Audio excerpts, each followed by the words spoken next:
All right, let's get this started, everyone. Hello, welcome on in. I'm R Candy. We are going to do today part 2 of the Any Unrestricted walkthrough. Hopefully, also this will be the last part. There is a lot to cover. Yesterday, it took me almost 4 hours to cover like the first. It wasn't really the first half of the run, like 3/4 of the run. But the last 10 minutes, which is probably what we're gonna cover today, is gonna extend to maybe another few hours because I'm gonna explain the roughest part of the run, the unrestricted gauntlet, starting at screw attack. Although we haven't yet done yellow Emmy, so we're gonna have to finish. We're actually kicking off with brand new pseudos, water bomb jump, and then we'll proceed to screw attack, Bomohe, clips, and all that stuff. So let's get this started. I believe this is the save file we used yesterday. Let's get there. The last thing we saw yesterday was the backdoor flash shift. I'm not going to explain that again. We've already done that yesterday, so we'll just move on. I really want this to be finished today, so I don't have to do a third stream for this.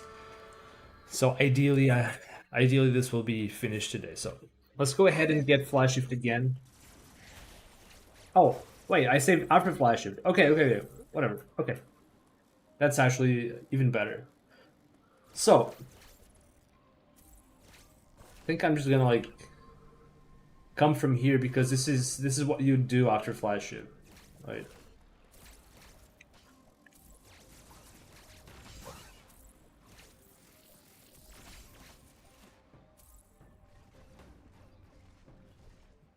So we got some tricks coming up ahead.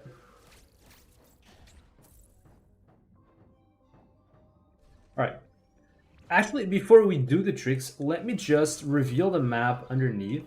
This is not what you do in the run, but bear with me here. Let's just reveal the map so I can explain a few things. So, you see these blobs here. That's one blob right over the corner, and there's another one on the side of the corner. So you can come down here and blow them up as normal. You can either morph or you can actually like throw a diffusion shot and blow up part of it. Wait, actually, let me aim that correctly. You can blow part of it like that. See? You could blow it again with another diffusion shot, and that's that. And you can also come down here and yeah.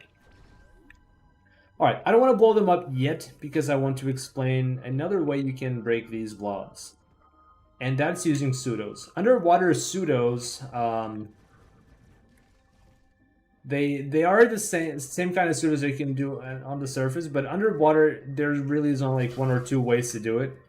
I guess there isn't a good way here, a good spot here to explain out of water. But anyway, how does this work? We're gonna do two different pseudos for this one. So you can see the blob is just above the corner. So we are going to aim from around here and crouch. So ideally you want to aim roughly in this direction. You want your shot to land like close-ish to where the blob is, which is this corner. So our angle is something like below 5 p.m. maybe. We can use free aim for this. So you want to start charging your beam, pull back with free aim, crouch, free aim again, and now we're going to try to aim in that angle. And the way you clip your shot through now is by morphing in this state. So you are crouched, so you have pulled yourself away from the wall, crouched, free aim where you want your shot to go, and then morph. Well, my angle was, like, I was aiming too low. Okay, that was too high. It didn't hit the blob. So what actually goes through isn't your centered aim. So you don't actually want to aim directly at the blob. You want to aim slightly higher because it's going to be your wide shot that fires on this part that connects with the blob or this surface here. So you're not going to aim directly at the blob. You're going to aim slightly to the side. Yeah.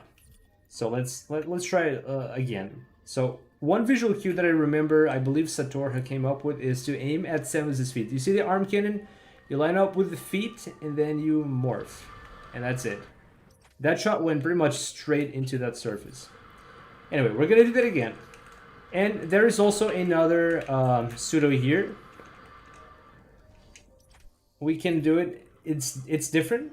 You have to start your charge beam before you go to the wall, but then you lean on the wall, crouch, turn around, and now the next step has to be done with a pause buffer. You should never do this unbuffered. It's a frame perfect trick. It's trivialized with the pause buffer. That's why we do it. So what you do here is you pause the game, keep holding Y, aim in the direction of the blob, roughly 5 p.m. Let's see if I can nail that. I think that's more or less that. Hard to tell. And you release free aim. So we were holding free aim. You pause the game, you aim, and you release free aim. No, actually, you don't. No, wait. You don't release free aim. Hold on. Let me do the explanation again. You start charging before you go to the wall. Lean, crouch, turn around. Now you pause. You were not holding free aim. Now you want to hold free aim. You can just tap R to see the map so we can take a look at the angle we have. That's not exactly... Okay, that should be okay. And now we unpause. You can unpause with B, for instance. Actually, okay. I'm going to do the explanation one more time because I keep skipping steps. To do this pseudo, you first start charging before you get on the wall. Lean, crouch, turn around. Now you have to do three things. You're going to have to hold free aim. I'm going to tap R just to go back to the map. You're going to release Y because you want to fire the shot. And you want to aim towards the blob, something like 5 p.m. And that's that. It's really not all that hard. But there are some things you have to keep in mind. I think you have to make sure that Samus finishes the crouch animation. You'll see people do this in runs like really fast, but you don't want to go too fast because then your inputs might... Yeah, you really want this turnaround at least to be mostly completed before you do the pause buffer. If you also make sure that you're aiming in the correct direction. Aiming too far down will make you, well, not do it right. Letting go of free aim will make you turn around or fire forward. Sometimes you just shoot forward. I can't exactly replicate it right now, but I know there is somehow you can. There's an instance where your shot goes forward.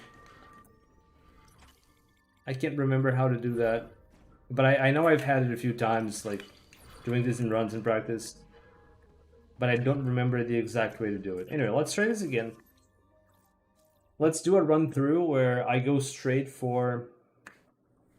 I'm gonna go straight for the pseudos. No more going to the bottom.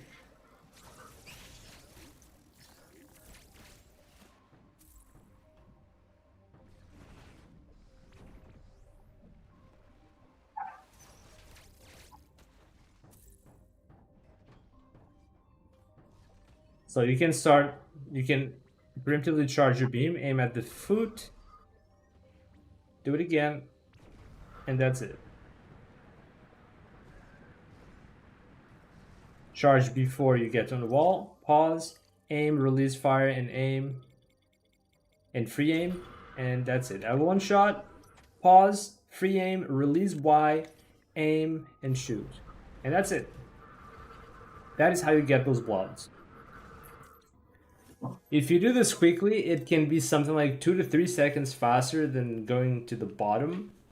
Maybe a few seconds faster. It's actually not a big difference, but if you wanna try for big times, whether it's NMG or unrestricted, because this is an NMG trick. If you want to try for better times eventually, you want to know how to do this. So charge before you go in. Pull yourself with free aim, crouch, free aim again, aim at the foot, and morph. And do it again. That's it. Now charge before you lean the wall. Crouch, turn around, pause, release Y, press L for free aim. Hold it down actually. Aim around 5 o'clock, and unpause with B. Actually, so that fired forward. I missed something. Okay, so this happens if you're aiming too low. I wanted to explain this earlier. If you're aiming like almost vertically down but still slightly behind Samus, she defaults to aiming forward. You have to make sure your angle is at least a little bit wide. Yeah, I was aiming like closer to 6 p.m. to 6 o'clock rather than 5 o'clock. Anyway, now that we've destroyed the blobs, another step comes in. We want to get up there. Obviously, the obvious way to get up there would be to just make our way up here. But there's actually another way. This deck is extremely easy to do. It's no major glitches. It is called the water bomb jump. So normally if you jump underwater, you don't really get any height, right? You would think. However, if you first drop a bomb on the ground and then, well, off the ground like this, you actually get high. Did you see that? The second bomb actually went a little higher. So how does this work? When you get bombed on the floor, you go into this state that allows you to get an actual bomb jump, even underwater. Like this. So what do we do here? You get bombed on the ground and you unmorph in midair, like this. And now we have stored that state that lets us bomb jump underwater. So imagine if I drop a bomb in the air and then jump into it, I actually get some height, right? That is the water bomb jump. You basically drop a bomb, unmorph in midair after you get bounced, and then you can use this state. You basically have this water jump, this bomb jump stored. Next time you jump on a bomb, as long as it's not on the floor, you get that extra height. If you hit the floor before you unmorph, or if you hit the floor now, you lose the state. The state is lost. If I try to do this now, I'm not gonna get the height. That's because I hit the floor in morph ball. So you lose the state if you hit the floor on morph ball. So let's do it again. All right, I got this. I still got it. I morphed and morphed. I still got it. So as long as I move around in human form, I still have that state. And that's it. So this is a little trickier than it looks because you need to learn how to time that jump. The way I do it is, so let's store that water bomb jump. Then I jump to the peak. I get to the peak of Samus's jump, then I morph, bomb, and unmorph. I do it pretty quickly, so if I have to think about it, it's a little rough. So I swiftly morph, bomb, and unmorph. So like this. Morph, bomb, and unmorph. And as soon as you land, you jump and morph again. So that is the gist of it. Let's see. Oh, I messed up. That's it. So store the water bomb jump to the peak, morph around the peak, bomb, and unmorph. Jump as soon as you land and morph again. You want to, in both cases, you want to do a full jump. So, water bomb jump. Actually, let me.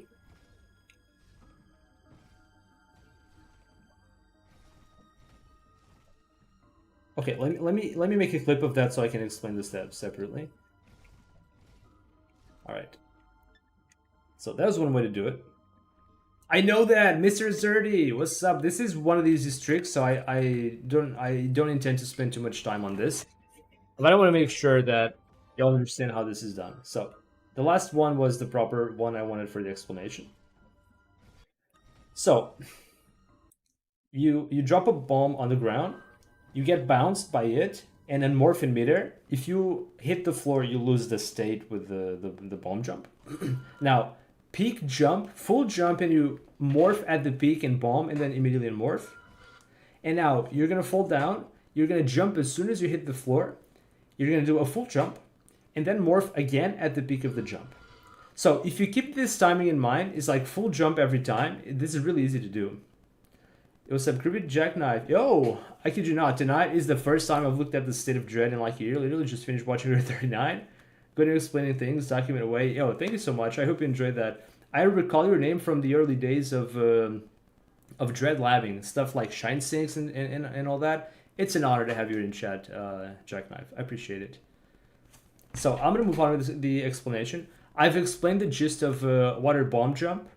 And now we're gonna have to do the second step, which is specific for this spot here, because the platform is not immediately above us; it's a bit on the side, right? So we have to adjust the way we do this water bomb jump to be able to reach the platform. So how does this work? We're gonna do the same thing, but instead of just jumping up and being done with it, you're gonna go to the side and back. And then you do the same thing, but you're gonna go to the side and back, and then do the same thing and jump to the platform. So let's see how it looks. So we got the water bomb jump state, and you have to unmorph to be able to grab the ledge. So this is the water bomb jump you do to get up here. This saves you quite a few seconds of roundabout routing. You have to climb this ledge and everything. Actually, it doesn't save that much time because in an actual run, you get the pseudo here, you get the pseudo there. And the water's still lowering, right? You still have to wait a few seconds for the water to lower. So it's not like the water bomb jump saves a massive amount of time. Technically, it could save a lot of time versus taking this route, but the thing is you're going to have to wait a few seconds for the platform to get lowered with the water level. And in the same time, you could probably have reached like halfway if you went through the morph tunnel and jumped the platforms, right? So yeah. It doesn't save that much time, but of course, if you can do it, why not? It is faster in any case, so let's do it again. And that's it. You can morph quite a bit late. Make sure that you're always holding down B so you get your maximum height out of the jump. That's very important to make this trick work. And yeah, that's really the only tricky part, is having to manage this horizontal movement. You basically... this is pretty simple. So you do full jumps every time. You don't even have to guess how long you have to hold on B or anything. It's just like a full jump every time, which makes this trick very consistent. Get a water bomb jump, maximum full jump to the side and back, morph, bomb, and unmorph. Another full jump, unmorph, and that's it. And we are done with Barenia. So those are the first two tricks we are going to explain in this part. Now we have ahead of us Speed Amy in Dairon and then Grapple Beam, and there are no tricks for these two segments, for the upcoming segment is what I mean. We don't have any particular tricks for the Speed Amy, we don't have any particular... Well, we have some possible tricks that I can show just out of curiosity. One of them I don't actually do in runs because I don't feel too confident about it, but it's possible. You can do it. It is a time save. But anyway, we'll get there when we get there. So I'm just going to do the movement until yellow Amy. And yeah. Just know that once we get to Grapple Beam is when the run actually picks up the pace. That's when things start happening. So this part of the run is like the calm before the storm. Everything's been pretty chill up to this point, except of course Amy Warp. Amy Warp wasn't chill. It's the only unrestricted tech in the early game at the moment. At least in single file.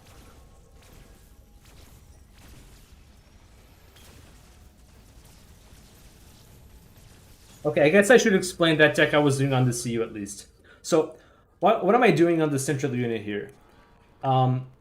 So remember how I explained quick charges yesterday? If you turn around while in the middle of charging your beam, as soon as you see the beam forming on the tip of the cannon, you turn around to get a quick charge. It charges much quicker than if you just wait for the whole thing to finish the animation.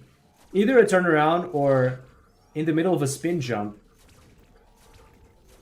And what I'm doing there is also I'm adding a missile. So quick charging the beam and firing a missile right after. So the way this works is you hold down Y, and then you release Y. Well, actually, you release Y, and then R, Y.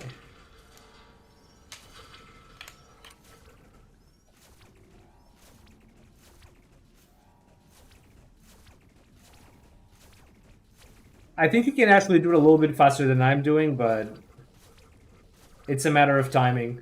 If you got better timing than I do, you can maybe optimize this a little bit. Anyway, I'm gonna reset the checkpoint so I don't lose all those missiles, because I'm gonna need at least a few to make it to the grapple beam.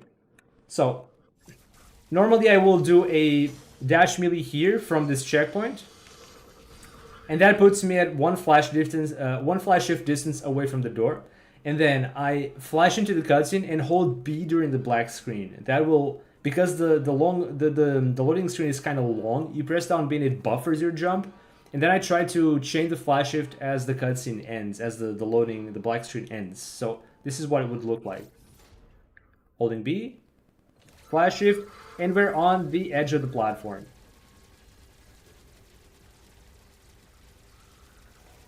I can't exactly say that is the fastest way to do this part, but it puts you in place pretty soon. It is not easy to get that second flash shift out of the cutscene. You really have to react to it. I don't think you can just buffer it, because if you try to buffer it, you're just going into the platform, not over the platform. So we're using that buffered jump out of the cutscene into flash shift. That there isn't a big window for that. If you don't do that, it's fine. You can just flash shift on the floor. Maybe you can chain another jump without the cutscene, but it's not a big deal. Alright, so now we got speed booster and we got flash shift. This is where most categories really pick up the pace. You just move really fast, really smooth, very nicely. That is the stuff.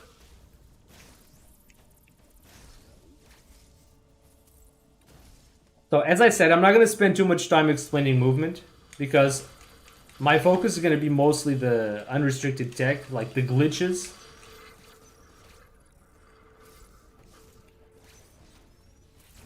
I do want to explain this part here. Oh yeah, actually, I'm going to go back to checkpoint because I wanted to explain something else.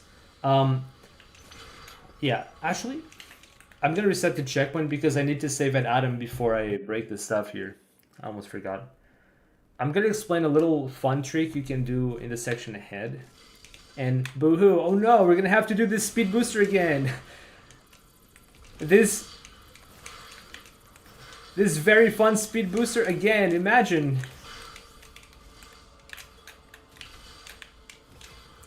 Alright, so we don't actually have to shine spark all the way to the top. We can take this shortcut here and everything. So remember how I said before that once you do atom skip in categories, you can save time for any atom room that you walk into that's not gonna lock you. So this one doesn't lock you. We still would have to visit the one in categories that we missed. We don't even have this in the map, not quite. Oh no, actually we do. We do. So this is the atom room that we didn't lock and we didn't talk to. So as long as we never go back to this atom room, the sequence is gonna be like on this spot. So any future atom rooms are not gonna lock down, forcing you to talk to Adam. So even if I talk to Adam right here, that's fine. That's not going to lock. That's not going to make Adam lock in other rooms, and it's certainly not going to affect the run in any way. So I'm going to save right here because I don't want to checkpoint at yellow Emmy. I should have done this the first time to begin with, but I forgot. So one thing I like to do in this room is I like to prepare a charge beam before I go through. I will slide and I will unleash this beam as I'm sliding and then flash. See, it broke this block here. Most people I see doing this section will not do that. They forget that you have diffusion beam, which for a long time doing this category you would not have diffusion beam, so you actually just had to cross over and destroy the block on the other side. But since we do have diffusion beam because it is faster to defeat Kraid in this route, yeah, we just do this little optimization where you slide. You can literally not hold the control stick, just neutral stick. Let the game aim horizontally for you to make it easy. You slide, fire, and you fly shift, and you grab, and you hop down that little morph tunnel. And then break this. Alright, so one way to get through this room is by just crossing the tunnel. Easy, that's fine. You don't even have to do the coyote because you have flash shift. You can just, yeah, you don't even have to do that coyote. But there are another two ways to do this. One way I want to show just for fun, it's actually not worth doing, is with the short boost tech. I'm actually not going to explain this in depth because we don't really use short boosts in this category. Like, not like it's not part of the route. This is just a little extra, and I haven't done short boosting in a while, so damn, I almost got it. Okay, so this is another way to cross the room. It looks pretty fun, but it's barely worth doing. It's not much faster than going through the tunnel. It's very error prone. There is one more way to get past this room. I might fail it a few times, but bear with me. I've done this a few times. I'm not super consistent at this. That's because I don't do it in runs.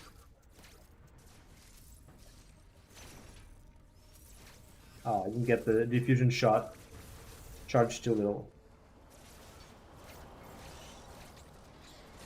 And that's it. It was a little sketchy because I didn't get that ledge grab as I wanted to. But you can actually cross that section with 3 flash shifts. Well-timed flash shifts. You do the flash shift, you press B to get a little respin and fall down a bit, then you chain the other 2 flash shifts just like that. And if you do it right, you get a D-boost at the end, pushing you to the slope, and then you can grab the ledge with the flash shift. I wouldn't recommend doing that. Just go through the tunnel. It's the simplest way. It's very easy. Like the short boost is literally like less than a second faster, and the flash shift is about 2 seconds faster. So it is worth doing if you're really consistent. It's something I would reserve only for top runners, and even then, those 2 seconds probably don't justify sacrificing your run for just that. Anyway, we're getting to grapple beam.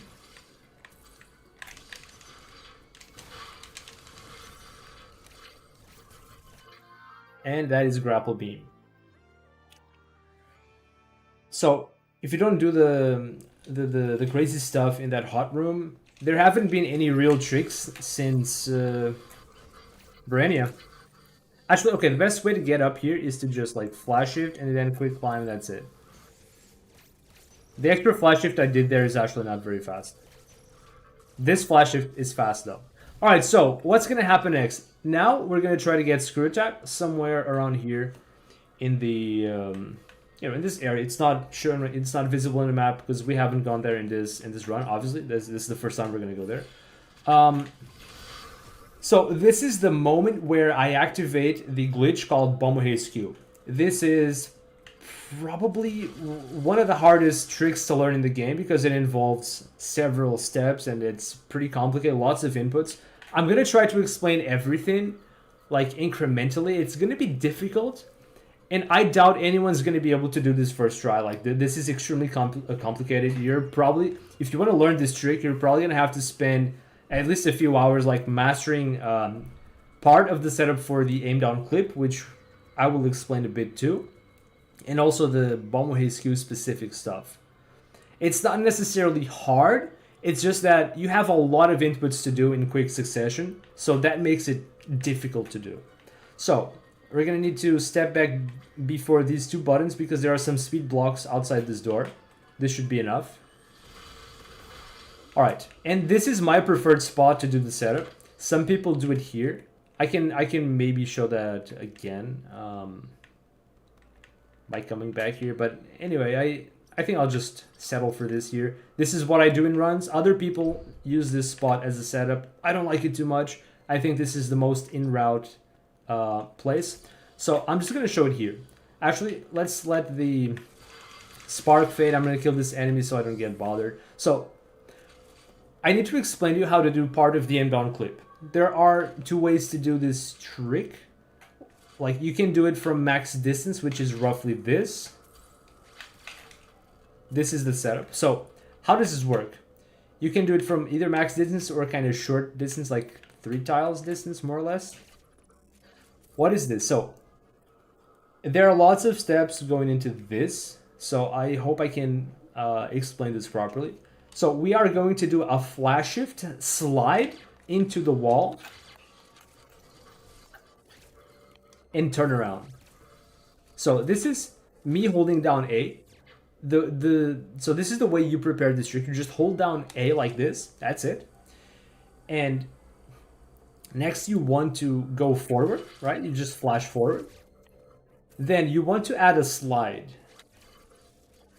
If you just press ZL while holding A, this is what happens. You just morph.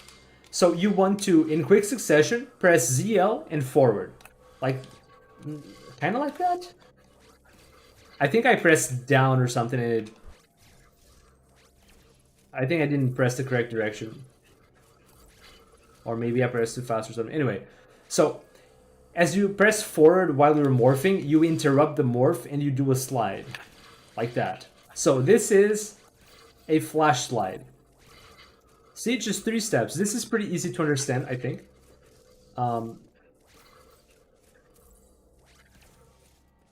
So you hold A, press ZL, and quickly press forward. So in quick succession, ZL and forward. Okay, so that's a flash slide. What do we do next? I personally hold down ZL. If you don't just tap ZL and if you keep holding it, Samus does this a little bit more slowly, I think. Or at least the second part of the trick.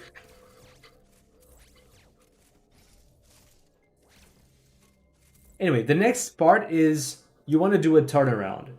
So keep in mind that each step of this trick requires a lot of muscle memory. Everything is very specific in timing. In regards to the turnaround, I think.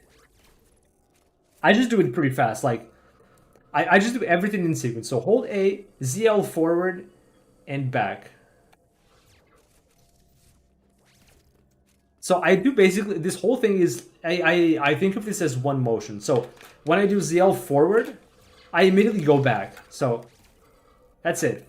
Just as fast as I can, really. Just like push the stick forward and snap back to the left. That's it. And that is the flash shift forward. Alright, now we're going to add another step to this, which is harder. You're going to have a Shine Spark ready for this. You want to be at about 3 blocks distance. And you want to try to Shine Spark while Samus is doing that turnaround. At a specific part of this turnaround. I like to think of it as... Let me grab a clip so I can show the frame where I want you to press down B to activate the Shine Spark. So you do the trick, and you're about here. This is about the point where you want to press B. So Samus does this motion. She gets like visibly half clipped in the wall. She isn't really clipped, but the model is like visually clipped. And this is more or less the frame where you want to press B. I'm not entirely sure if this is frame perfect. There may be some leniency, otherwise this would be a lot harder to do consistently. And I can do this very consistently. I've practiced this trick for a long time. I have to say that learning to do Shine Sync setups has been really hard for me. It took me like a whole year until I finally felt consistent. I wasn't doing this in runs, but anytime I practiced for speedruns, whether it was NMG or any category, I would always put a little bit of time into this, like just for fun, like see if I can nail it better. Playing the game in any point, like just even if you're just learning movement or if you're learning other tricks, anything you do in this game will go into improving your your game sense, the way you do inputs, your timings, everything. So even if you're playing other parts of the game or practicing other tricks, you should definitely come back every now and then and test yourself if you're capable of doing this better. I would recommend. Shine Singer like speedrunning, dialing a phone number. You can't react. You just have to do. Yeah. So I think it's important to keep in mind the like more or less the timings. Like what I'm trying to explain here is like this is not like I would say a visual cue, but this is not a visual cue. This is not something that you're going to wait to happen, as Jackknife says. Like you want your B press to coincide with this, but like this is not a visual cue. You're not going to be able to like react to this. I just wanted to have an idea of when you want to press B, because you're going to have to play the game, you're going to have to feel it, you're going to have to do, right? You're going to have to do and feel. So let's see what it looks like landing that Shine Spark for real, because this is probably going to take you a while to get right.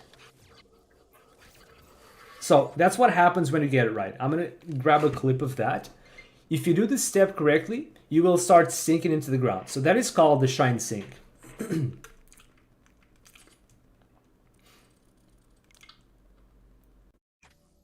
Let's see that. So let's see that. So you see, some is just going down. I think there are some frames of leniency to this. There's no way this is frame perfect. Otherwise, it would be extremely difficult for me to do this consistently. There are probably a few frames where this works, but as I said, it's around that part where Sam is like finishing that turnaround animation and getting for the first time in this sort of stagger position. You start sinking down. So this is called a shine sink. So with the steps we've done so far, you can now perform a shine sink. What comes next is what determines what the rest of the trick is called. You can do a shine sink clip, you can do an aim down clip, or you can do Bomo his Q. I'm going to explain each of them. Right now, I'm only going to explain Bomo his Q because that's what we're going to do immediately. And I'll explain aim down clip and shine sink clip soon enough. Room before the gold shows with the absolute best training ground. That's a good one. I also like the big room in Ferenia because you have 4 platforms that are good. You have 2 platforms left and right that you can clip, and then you have 2 smaller platforms above that you can just do the Bomb Hiscu setup and like hop off of them. So speaking of Bomb Hiscu, that's what we're gonna do next. So now we're gonna add the next step to this, and obviously explaining this with Shine Spark would be difficult to do. So let's review the steps we've learned so far. Hold down A, press ZL, back and like press ZL, then forward back and press B for the Shine Spark. So I like to think of this as you can practice this trick even without a Shine Spark, because if you press B too soon, Samus will actually just hop out of this, like that. If you press too late, same thing's gonna happen. So if you press B and Samus doesn't move, that's what you want to see. So you can literally practice this trick without even having your Shine Spark. If Samus doesn't move, then you probably pressed B correctly. Not every wall is going to respond the same way to this double turnaround. Some places have a bit of weirdness. This game is not, deterministic in every sense of the word. Lots of things are deterministic, but some places are unique for whatever reason, lag or some special properties of the surface you're doing this on. But for the most part, for like 90% of clips and walls and everything, this holds true. Also, the distance in which you're going from the wall can impact like how fast Samus does the turnaround. If you're a little further, then it lasts a little longer and all that. If you're a little closer, it ends up being a bit faster as well. So I recommend about 3 tiles of distance to do this setup. Alright, next step is we are going to press B and then free aim. This is the same thing you're going to do for the aim down clip. Once you successfully sync, you press free aim because that's going to unlock yourself. If you don't press free aim, you can't really do much, but you press free aim, you basically unlock your inputs. Then you're going to press free aim, move forward, and dash melee. So let's try to do that. Again, you don't even need to have the Shine Spark to practice this because, again, this is something you have to do and practice and feel out and really build your muscle memory. These inputs are done really fast. You're not going to have time to think. So you have to, if there's any room to think, it's without the Shine Spark because you should get comfortable with all these steps before you even consider trying to do with the proper Shine Spark, right? So this is what I want you to do before you start going for the Shine Spark.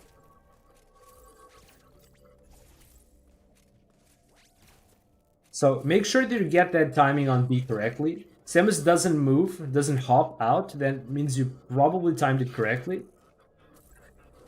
It might still not be entirely correct when you do this with Shine Spark, but this is the easiest way to retry and practice the inputs. So I definitely recommend this. So you're going to do, again, flash slide turnaround, sync, free aim, and dash melee out. Let's try to do that with the Shine Spark so you can see what it looks like. All right, that's it. That is that is most of the setup. We are only missing one thing now. So when you charge up a speed booster and you press B, see what happens. Samus does this like wind up animation, and then after 64 frames, something like 50-ish plus 12, I guess 51 or 2 plus 12 or 13, it's something like that. So the wind up animation takes 50-ish frames, and then you have the Samus just prepares to jump off in the final 12 or 13 frames, whatever it is. So the whole thing takes 64 frames to charge up the Shine Spark, then you go off. That is the amount of time you have to do your inputs here. This is what I call the spark timer. Once you do the input and you press B here, you have about 64 frames to press free aim, walk off, and melee. Because you want to be in this position in midair after the melee when the spark timer expires, because that does something special. Actually, you don't want to be aiming backward. You want to be aiming like high-ish like this. This is about what you want to be aiming at. So flashlight turn around, B, free aim, forward, melee, and aim slightly up. It's okay if you aim backward, but ideally you want to aim like this. But I'll explain everything in due time. So what you want to do in midair here is once your spark timer expires, and this is something you're going to have to get a feel for. It's really hard to tell exactly because Samus will retain that purple visual from the Shine Spark if you do this correctly. She will retain that visual for longer than the spark timer would indicate. So it's something that you have to go and take a guess on. So you do this, free aim, walk off, melee, and now you pause the game.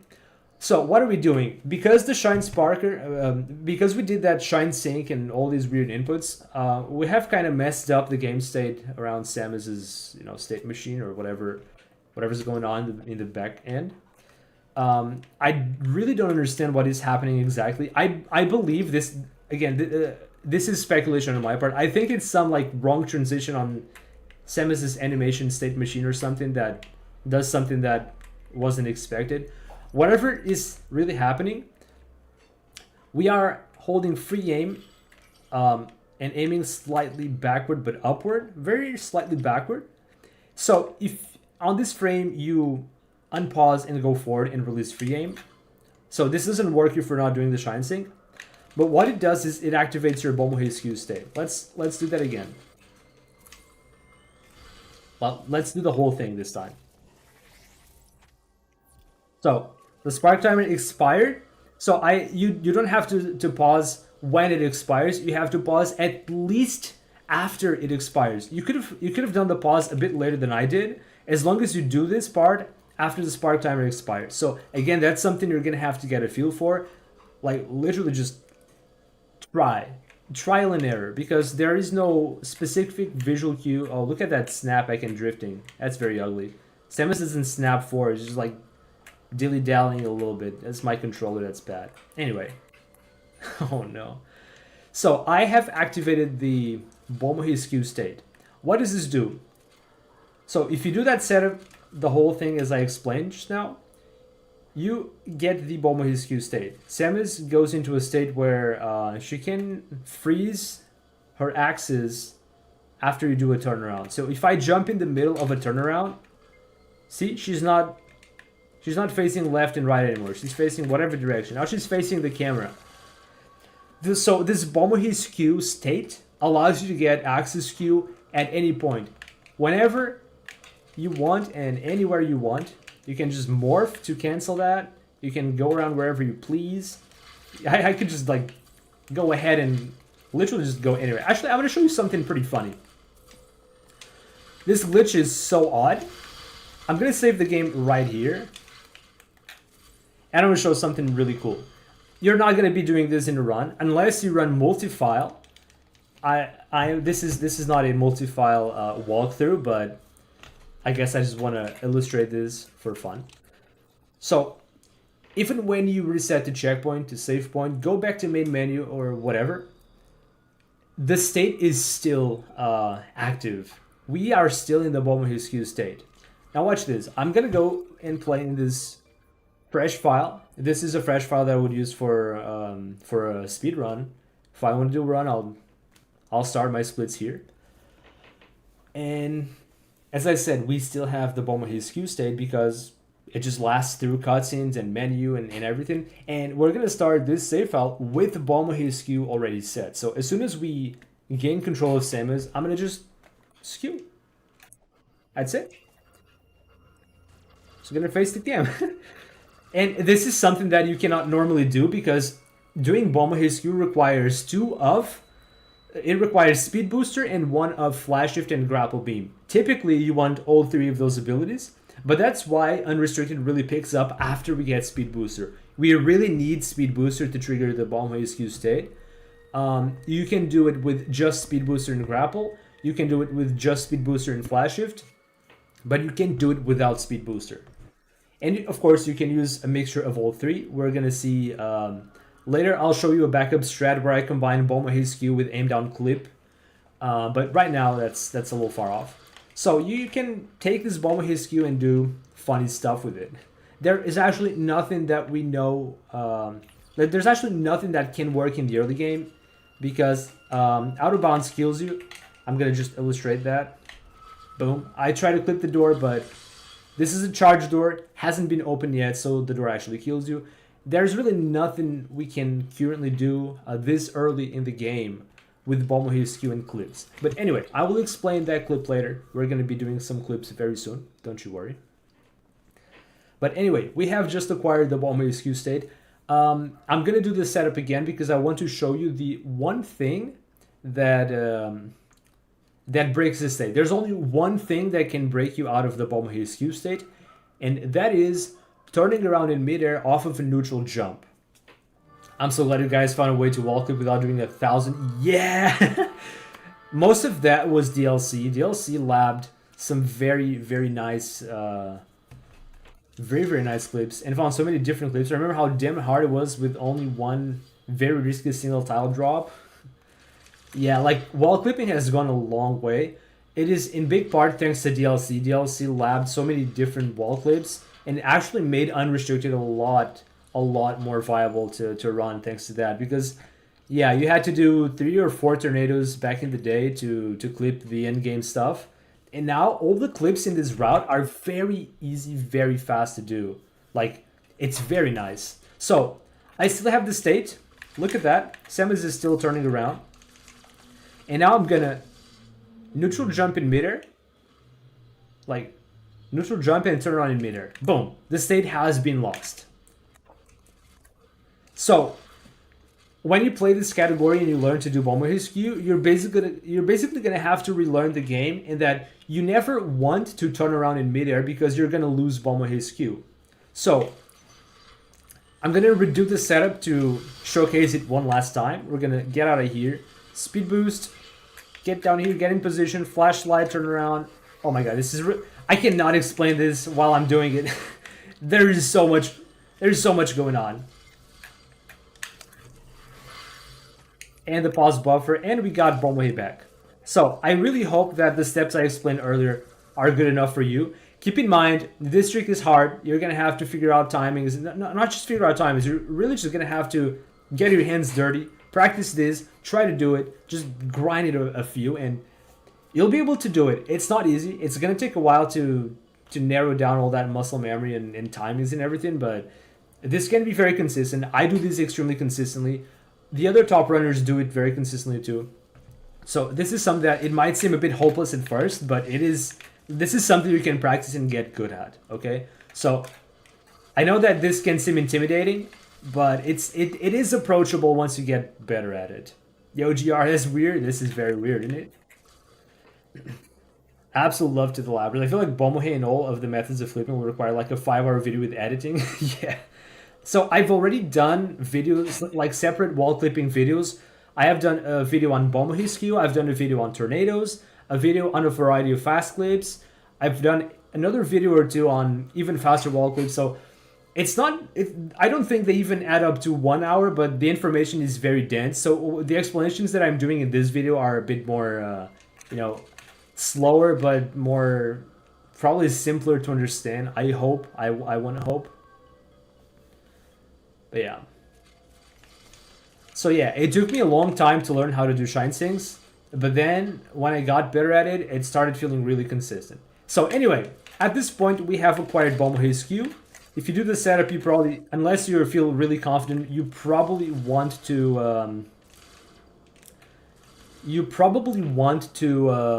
double check if you have this. And since you do have it, we're gonna move on. So we're gonna do our first clip of the run.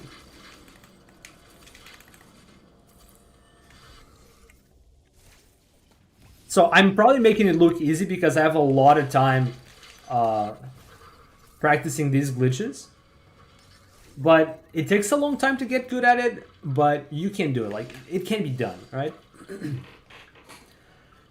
Can add those as supplement. Yeah, so for some of the tricks that I have explained and will explain, I do have specifically made tutorials for. So when I edit these two walkthrough streams, I'm gonna trim down a lot of this content to try and like make the route more streamlined in the explanations and everything, because it's gonna be a lot more drawn out if you watch this live, but that's just the way of things. I haven't exactly planned the script for this, I'm just going along, right?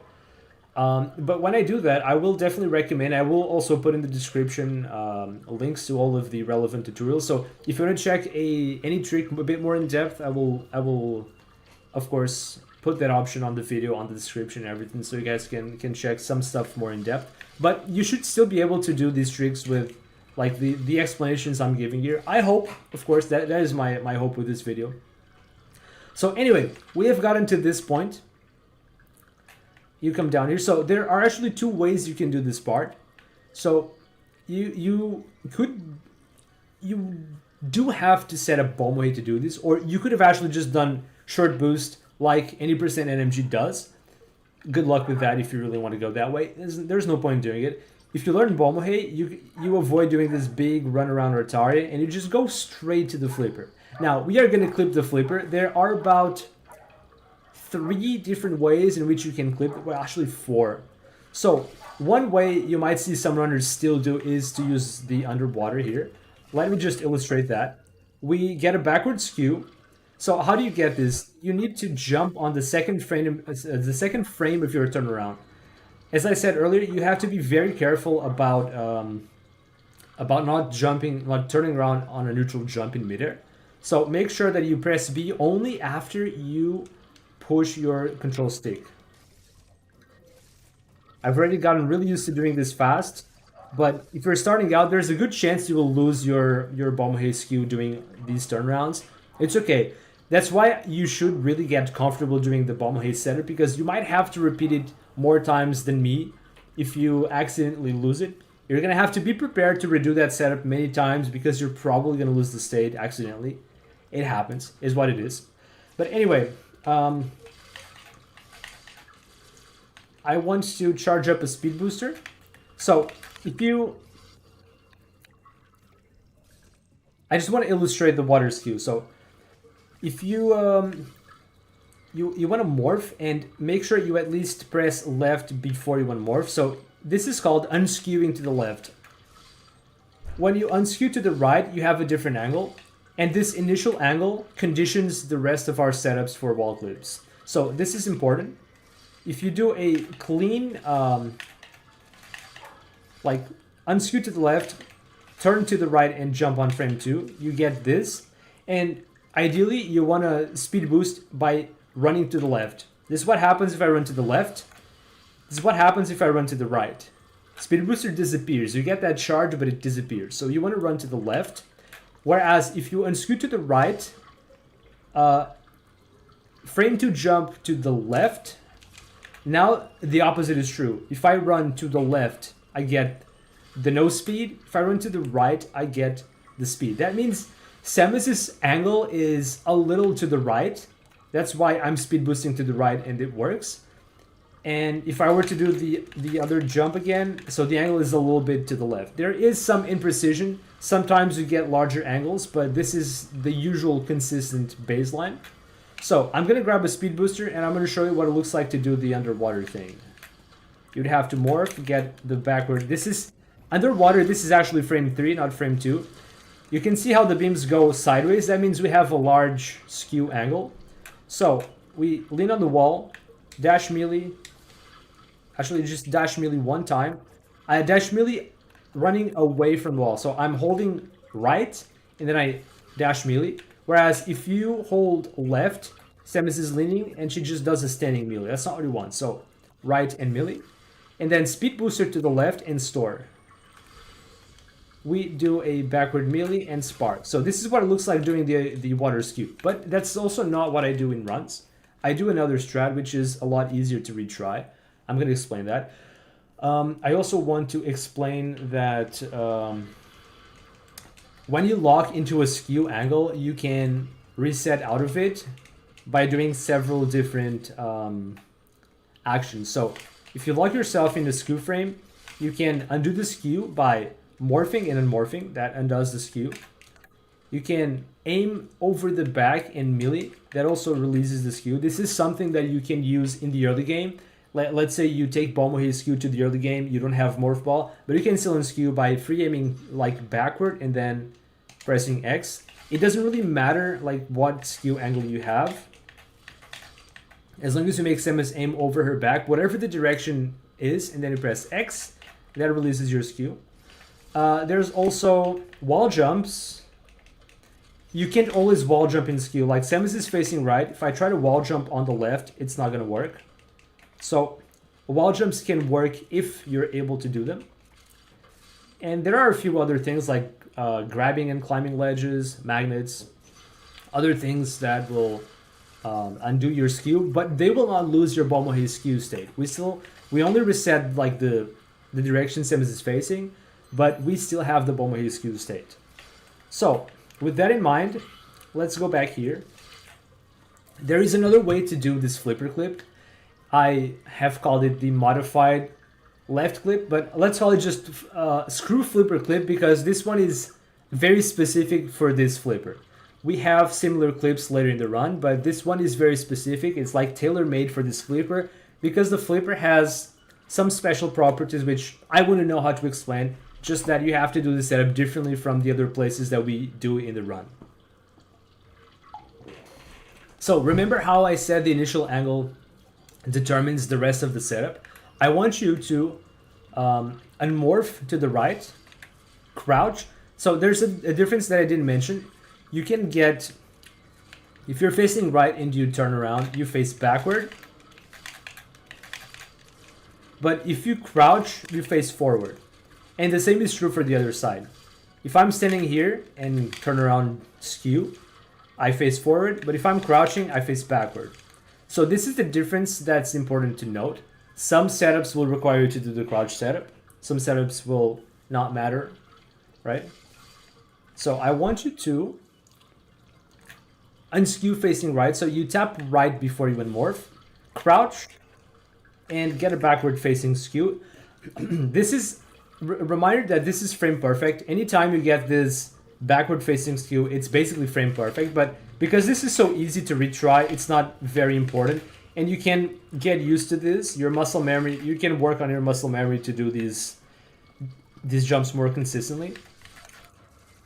I'm not getting backward every time, but I'm fairly consistent at it. I should be getting it most of the time.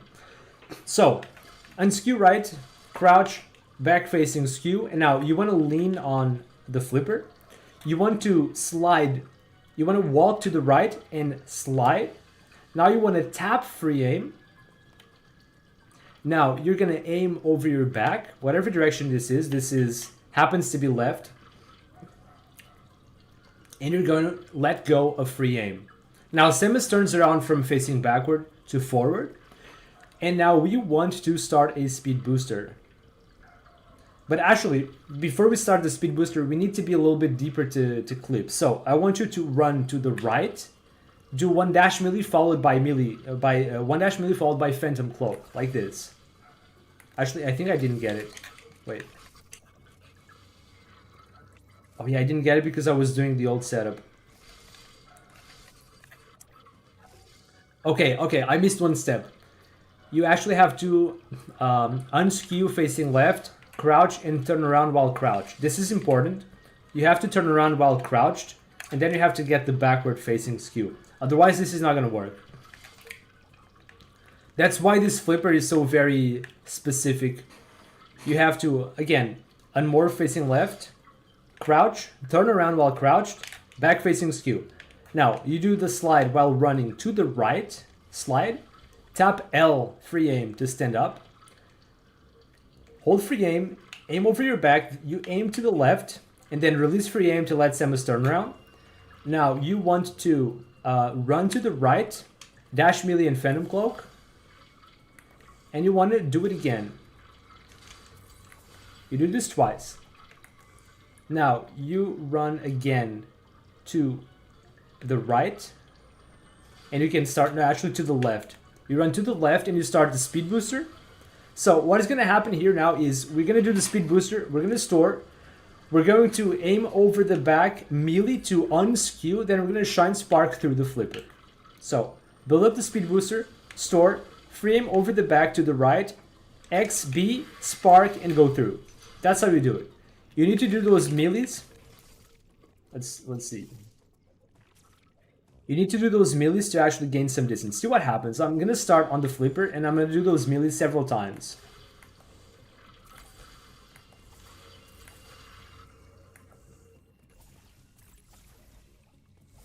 You see what's happening now? We're already done the field. We started out next to the flipper. We've already moved one tile away. This deck lets you move a very small distance.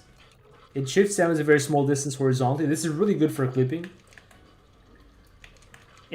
You do this twice and it gets you just the right distance to do the clip. If you don't do this, you will not clip through. You'll just bonk the wall of the flipper. So that's an important step. And now let's do it again quickly so you can see this done fast in action.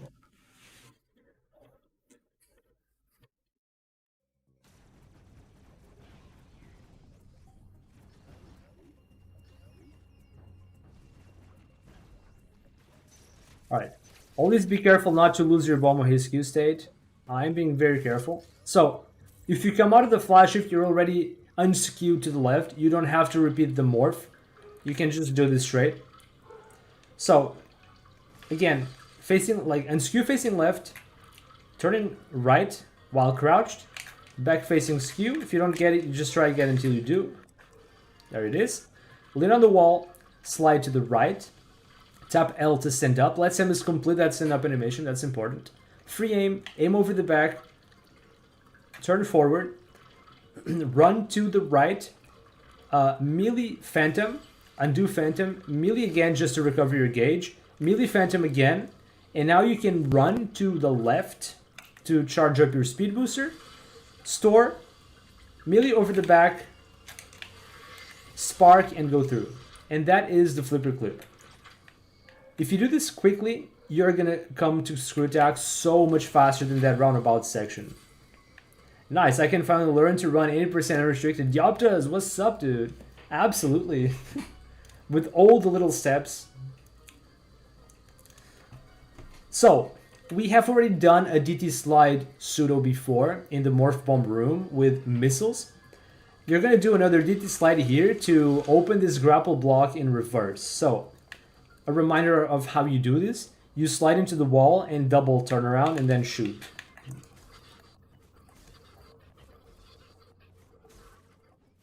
So you can actually see the grapple beam coming out off the floor with the aim.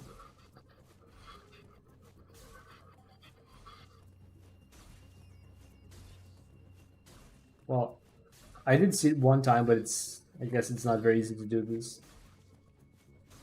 Okay, you saw it one time. I think it's only a very specific angle actually goes up there. But anyway, that's the gist of it. It's the same thing you've done with beams or missiles. That's how you do it. So, a very important thing to keep in mind, you want to let Samus reach the wall before you turn around.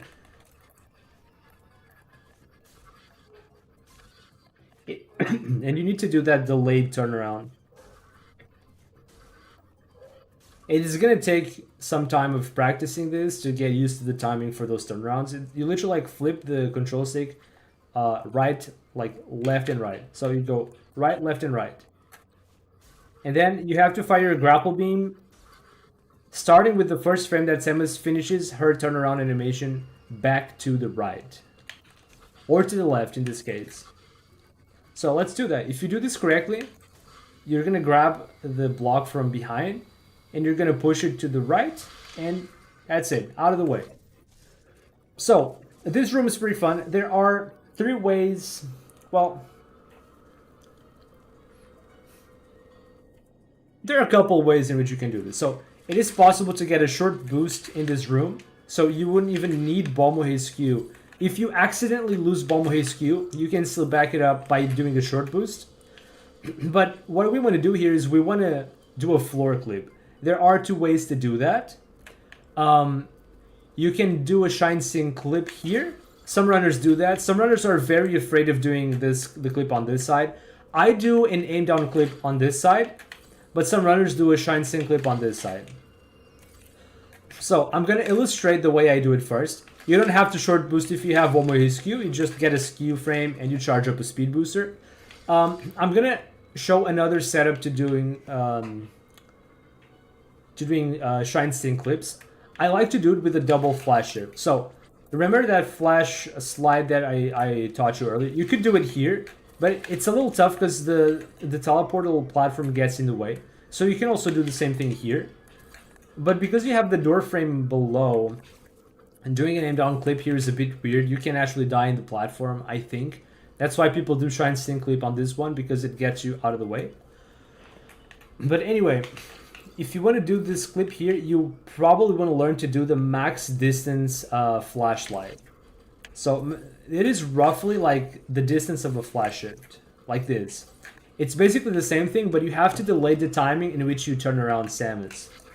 For the close setup, you just like snap back your control stick immediately, like forward and back immediately. But for this one, I only turn around when Samus gets close to the wall. This is a process. It's going to take a while to figure out the timing and get it consistent. But this is another way to do the setup. I really like to do it this way with the double flash shift because it is very consistent. As I said, 90% of walls in the game respond in the same manner. Some walls are very specific and unique, but 90% of the walls are going to work the same. So I just do the setup and it's consistent everywhere. You don't have to worry about like specific distances from one place and the other. Literally just double flash it and it's the same everywhere. That's what I like about this. It's not necessarily the fastest because if you just come here and immediately do your flashlight, that's the fastest. If you come here and do the flashlight, you waste a little bit of time, but you know, consistency is very important.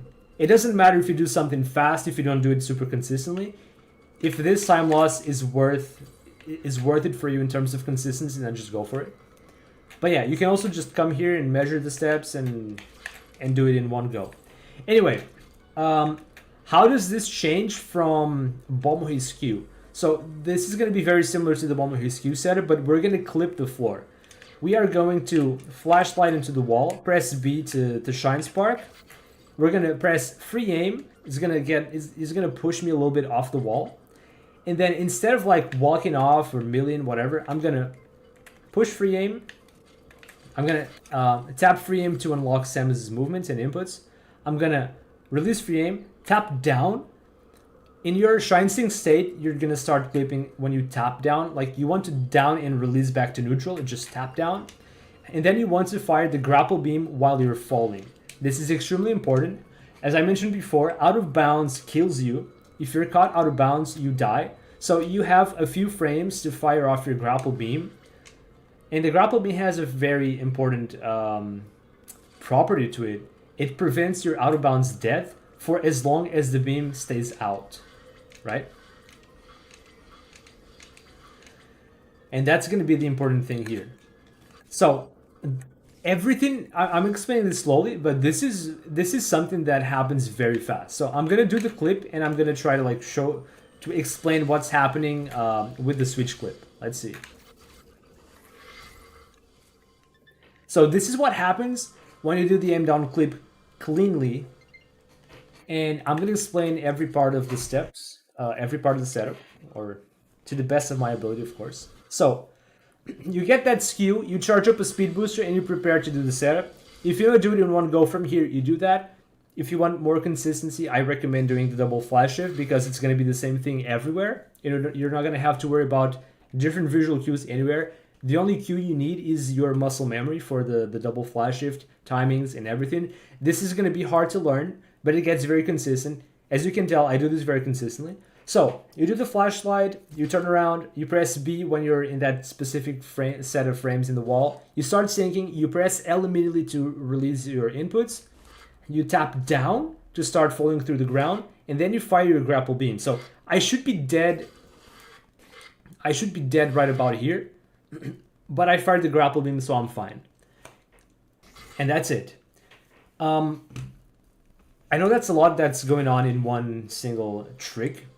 You can use pause buffers to help any part of it if you want.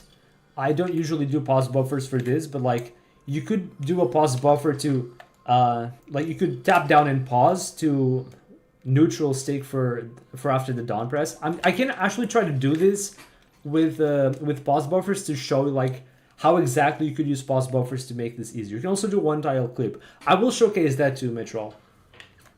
I will showcase that too. Alright. I would have lost Bomohe's Q there if I didn't free aim in midair. I still have the state. But it's not easy. Alright, we're gonna have to do this clip again. But now I can just do it fast. Alright, I messed up the sequence.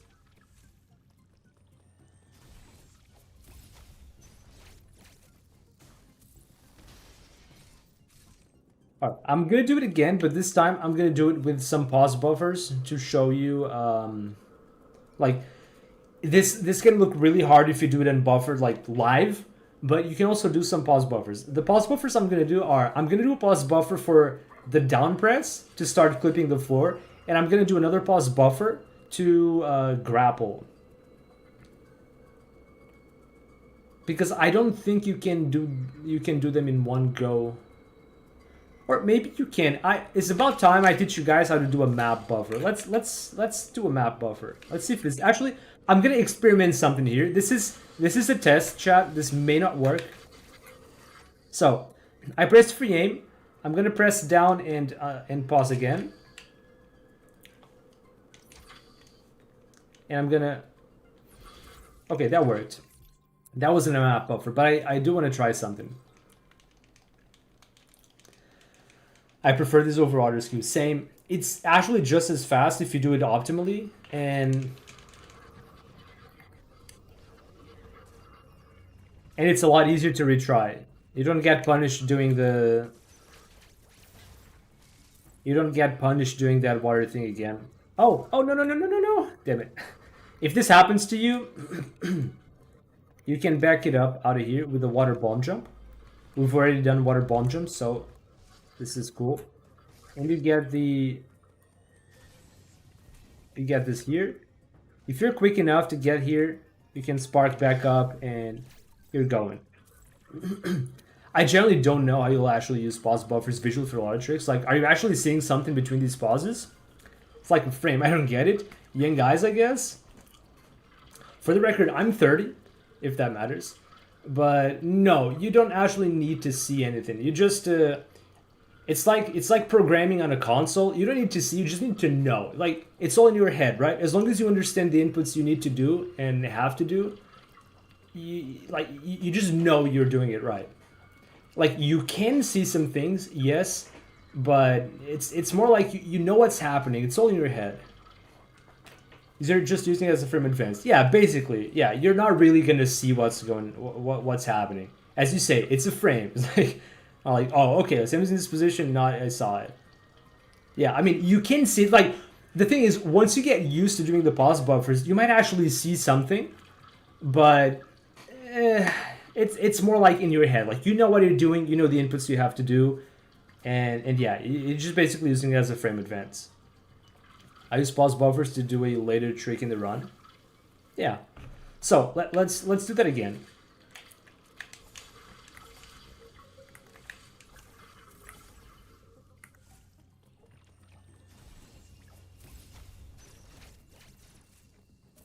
It's a shame there isn't a closer checkpoint to this part. Actually, I could have saved here, but it's still not exactly as close as I would have liked. Unless, oh wait, unless I teleport. Yeah, I can teleport to Cataries and then checkpoint here on blue. This is actually genius. I didn't think of this before. It's 30 seconds. It's like 1 minute, but it's gonna be a well spent minute.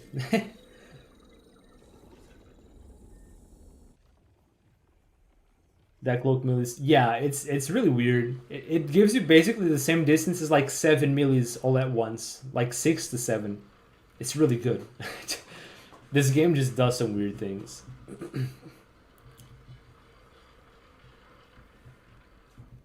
Yeah, Dioptus makes a good point. It's pretty hard to actually see something, but when you know exactly where to look and what to look for, it's doable.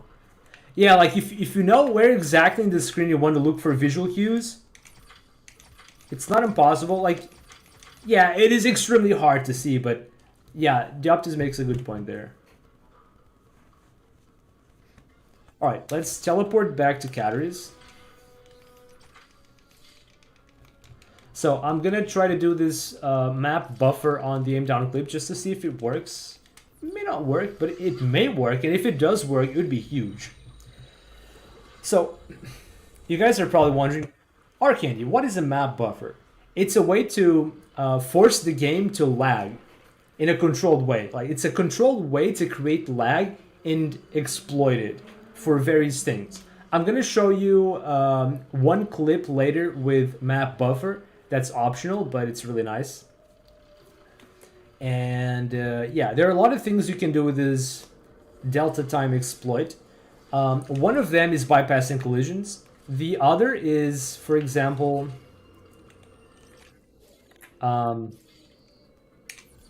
it's really hard to do it in this room, but it's possible. Let's see if I can do it. Oh, I didn't do it. It's actually really hard to do it in this room. I might not even get it.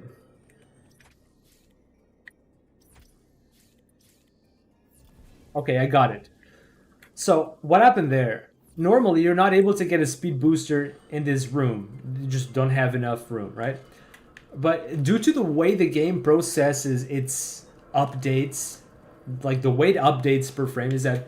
So, when you go to the global map and switch to a different map area, when you unpause, there's lag. It is... The game only skips 6 frames, roughly. And we can use this lag for a few things. One of them is getting a speed booster in a shorter space. This is kind of similar to short boosting, but not really. So what happened there is we didn't have enough distance for the Shine Spark, but the speed booster is charged through a timer, not actual distance, right? Were that not the case, this would not work. So speed booster is charged with a timer, not distance, right? So what happens on that delayed frame is the game will first check. So we are skipping something like 6 frames. The game checks if enough time has passed, but you haven't actually moved yet. But the game checks if enough time has passed, and if you didn't have lag, the answer would be no. But due to the fact that you've stacked up 6 frames worth of time that has passed, the game is going to try to extrapolate that timer without moving you. So the timer is going to be checked before Samus actually moves, and it's going to see that enough time has passed so you can get a Shine Spark, so you get it, but you don't actually move that extra distance that you were supposed to, or you're going to move after the game confirms that you get a Shine Spark. So you get it, right? So there's one way to do that. So how are we going to use the map buffer? The map buffer, so if you do a regular pause buffer, there are some inputs that you cannot buffer, like jumps. But if you do a map buffer, you can buffer jumps, you can buffer almost everything. Only a handful of inputs cannot be buffered simply because they collide with the input that you're using to do the unpause. So, for instance, if I want to jump, I cannot unpause with B, I have to unpause with plus and then press B during that laggy period of time. You can buffer entire inputs. I can buffer a complete dash melee to the left or to the right or wherever. you can actually buffer some pretty complicated inputs with this. And we actually use map buffers in some clips to facilitate, like, to trivialize everything. I mentioned before that another route is multi-file. We can use map buffers to trivialize clipping here. Like in the early game, listen, if I can actually just show that to you, right? If I can get a Hobbit skew here. Yeah, so.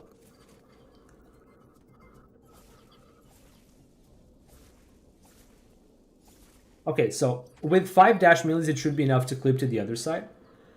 Or actually one more, just one more. All right. I'm not even going to charge a speed booster. I'm not going to use grapple. The only thing I'm going to do is I'm going to unskew.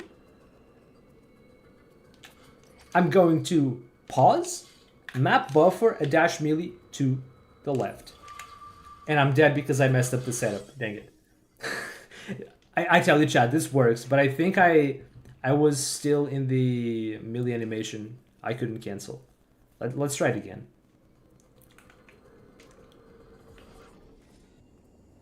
Damn it, now it's going to take me a while to get another Hobbit skew. I'll explain what is Hobbit skew in a sec.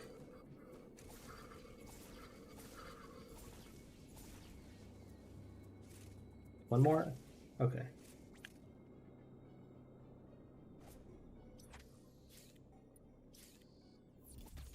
And there we go. So we did the map buffer. We dash melee to the left. I did make sure to let the melee animation play out a bit so that I can actually do inputs afterward, because there's a certain cooldown for when you can dash melee again. So why am I not dead, right? Because when I did the map buffer, the game introduced that 6-frame lag, and Samus's position got updated from before the wall to after the wall. There was no inside the wall ever. The position just got updated from outside the wall or before the wall to after the wall. So there was never a single frame where Samus was out of bounds, so we didn't die, right? And that's the gist of it. Map buffer is really cool. Physics frames, right? So that's why that works. And you see that we have trivialized that dash melee. You didn't have you can just do it with the safety. With the safety of the map buffer. Literally just buffer it and the game does everything for you. You don't actually need to be good at the game to do these clips. You just need to learn to do the map buffer, right? That's it. It's how easy this is. Obviously, everything is built on Bomohi's skew setup, which is hard, but the wall clips themselves aren't actually that hard. That is the silver lining here. Quick kill on phase 2 of Unit Brain. Sure, you can do that. You can also get a quick kill on Z57, which you would normally not be able to charge up a speed booster and stuff. Anyway, I'm gonna try to do a map buffer on the aim down clip just to see if it works. So I press free aim. I'm gonna tap down, unpause, and repause. So I should be starting to fall. I'm gonna do a map buffer where I let go of down, I do a grapple, and I just cancel. Now, okay, that doesn't work. You still have to time the way you do your grapple. And I think I also, wait, I think I may have, no, I think I may have paused too soon. I may have paused too soon. Samus didn't get that full push out of the wall. I'm gonna try this again yet. Wait. I think this might actually work. This might actually work. Wait. It'd be really cool if it did. So I tapped down already, and now I pause the game. I'm going to map buffer, neutral aim, pressing ZL. So you see that zoom in, that's me pressing ZL. Y to fire grapple beam, and now we unpause. Oh, that actually works! You can map buffer through an aim down clip like that. Easy. Anyone can do that. So if you do the map buffer version, you only really have to learn the flash sync and down press. And you can actually use the map buffer to trivialize the rest of the setup. Now, I can't claim that this works for everything. I just labbed this out. I hadn't done this before. It works. Cool. That is one way to do it. So if you guys want to learn aim down clip, I do have a full tutorial on that, which was made before map buffers got found. So now I can explain a few extras as well. But yeah. You can use pause buffers if it makes it easier for you, but the important part is you have to understand the inputs. You have to know what you're gonna do, what you want to do, and use pause buffers on the inputs that matter the most. I think that doing a pause, like doing the free aim and then pause, down, pause, repause, is very important to start going down, and then you can use it again for the grapple beam. Using map buffers like that can definitely make some shine sinks easier. Yeah, I don't know if this is going to be good for 2-tile sinks, but it definitely felt good for this 1-tile sink. It literally just trivialized the sink part. So, and the next thing I want to show is the shine sink clip, which, as I said, some people do shine sink clips on this part. So I think a good distance would be just before this darker strip on the floor. You can do the flashlight setup all the same. So to do the regular shine sink clip, that's the same concept as the map, the home buffer. Yeah, it's just controlled. You can control this very easily. With the home buffer, you cannot buffer inputs. In fact, the console will literally just eat up all your inputs. So while it is the same concept, this is a lot more controlled. But yeah, you could still do this clip thing with home buffer. I love how literally every game is vulnerable to home button lag. Yeah. No one... Yeah. I think one thing that they did in this game to try to mitigate the home button lag is, I believe they artificially capped the maximum delta time at about 6 frames.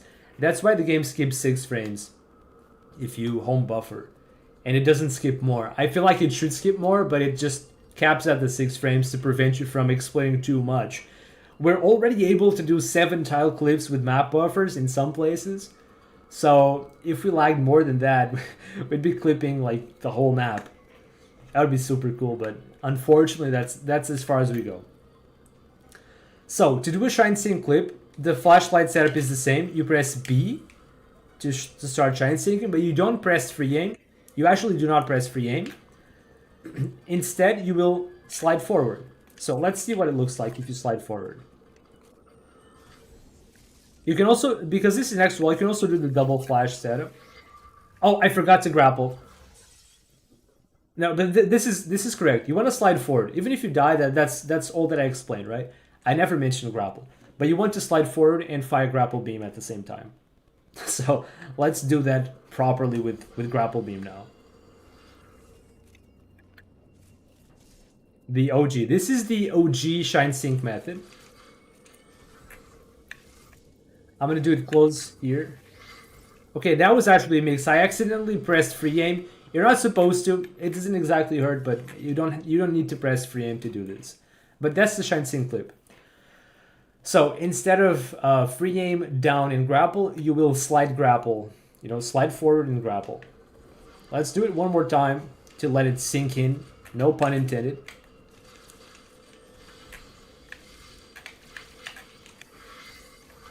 And you usually get a shine spark forward. Some runners actually time their shine spark in a way that you spark like near the ceiling and you just can like go almost straight to the tunnel. I personally do the aim down clip on this side because I think that's just faster and it feels pretty comfortable. Because you might be scared to do this, but because you press free aim and push yourself off the wall, you automatically line yourself up with the pitfall block, and it's just good. It is just good. If you press down too soon, you might actually fall halfway in the wall, and it could be dangerous. You could like walk into your death.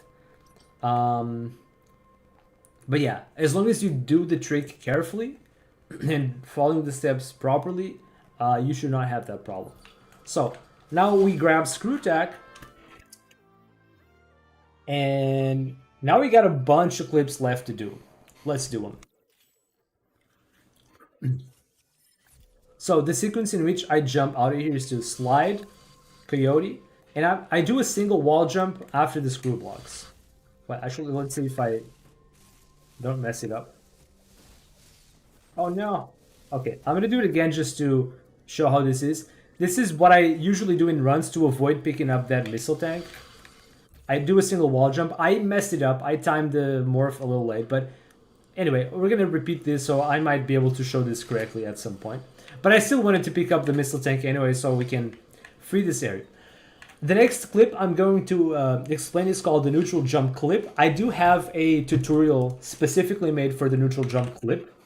I'm going to link this in chat if you guys want to look into it more in depth at some point. But of course, I'm going to try to explain the important stuff live anyway. So it will be like registered on the VOD in chat. That's all I want to do here, because I'm still going to explain all this stuff anyway. So this is the link to that video that is specifically made for neutral jump clip. So what are we doing? We want to unmorph away from the wall, crouch, and then skew by turning to the wall. Now, there's a problem on this specific section, is that we have screw attack and we have screw blocks, so if you just try to land like that, you will fall through.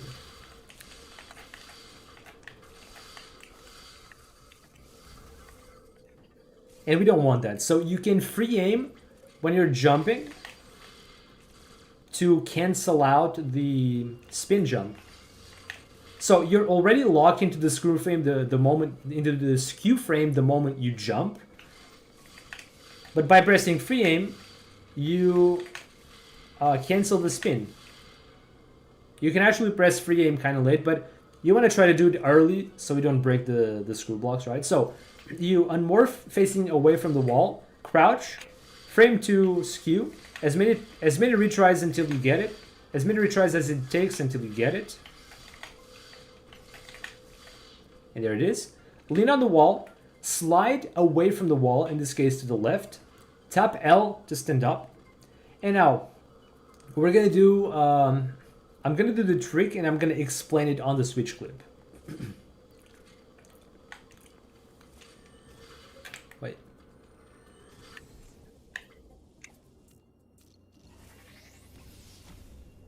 Yeah, there's a lot going on, but I'm gonna explain what's happening.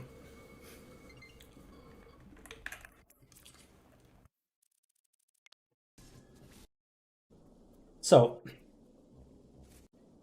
you start speed boosting to the left, away from the wall. I did it wrong the first time. I was speeding into the wall and I didn't get that. So you speed away from the wall. You store the speed booster. You store the spark. Now you want to free aim over the back, which in this case is into the wall. And now you want to buffer, free aim, and B.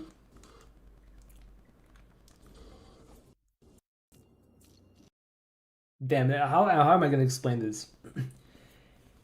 You want to buffer free aim in B, because if you press B after the melee, it's only going to buffer your shine spark, so you need to hold free aim to prevent the shine spark from going off.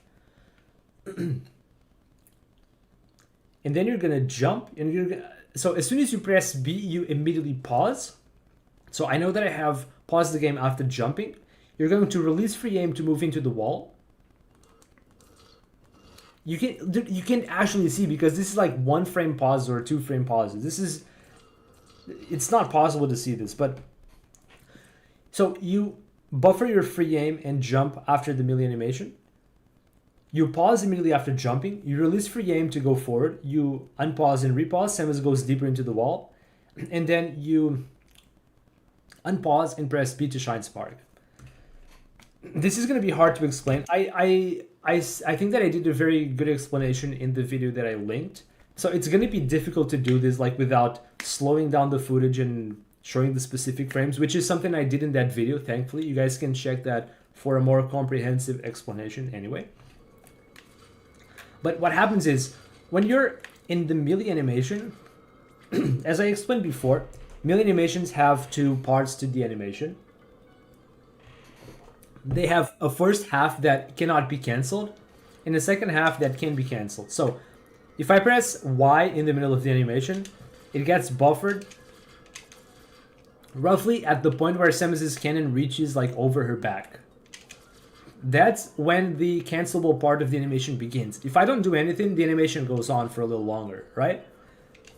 But if I press Y, it gets buffered. And if I press Y on the second part, it doesn't get buffered, it just goes immediately, right? So what you're going to do with that is you're going to hold free aim, you're going to melee, but you're going to continue to hold free aim. If you continue to hold free aim, this does not cancel the melee animation. And you're going to want to press B on the second part, on the already canceled part of the melee animation.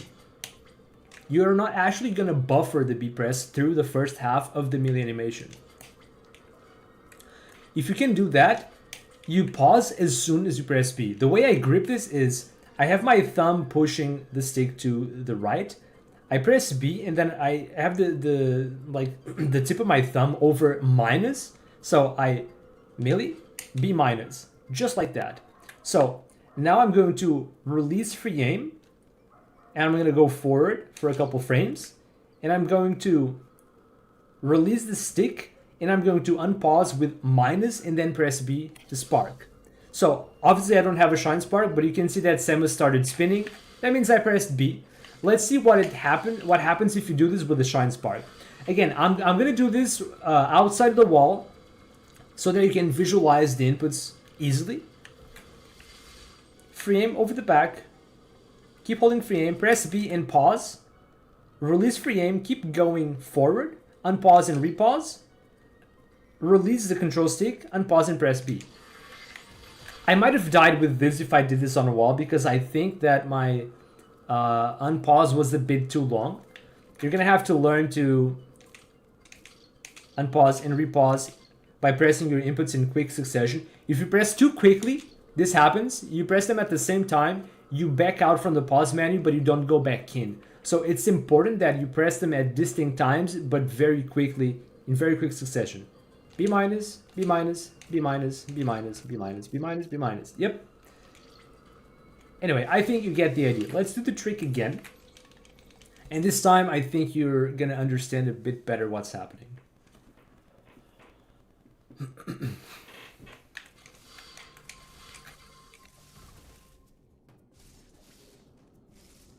So this is what I would be doing in a run to avoid picking up that missile tank. So same thing, we continue to hold free aim, melee, jump pause, release free aim, unpause and repause, continue to push the stick to the right.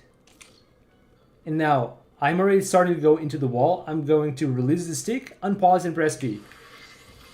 And go through, and that's it. This is the neutral jump clip with Shine Spark. This allows you to clip places with 1 or 2 tiles. If you use a map buffer, you could clip more, but we're going to look into that very soon. So that concludes the clips around Screw Attack. Because we have Diffusion Beam, we can just use the pseudo shot for this. If you guys have run this game before, like back in the Space Pseudo route days, this tech is used for Space Pseudo as well. You start charging before you go to the wall. Lean on the wall. Press free aim to get pushed back. Crouch. Free aim. You want to aim roughly at the border of the flipper with the floor. And that's it. This is only possible with diffusion, and this is one of the time saves from getting diffusion by defeating Kraid. Not only is that section faster than doing that roundabout in carries, so recall that we did Emmy Warp, and then we went straight to Varia Suit, then we came back to do Kraid, instead of going back through main categories, right? So not only is this route going through Kraid faster, but getting the Fusion Beam saves you a bit of time with these pseudos in Barania, and also the pseudo in Artaria for this flipper on the way out of Screw Attack. So was my beloved. we did do this in Suitless or not? I don't recall. I know we did Chemlock. It's been a while. To be fair, Suitless is still one of my favorite routes, if not the favorite.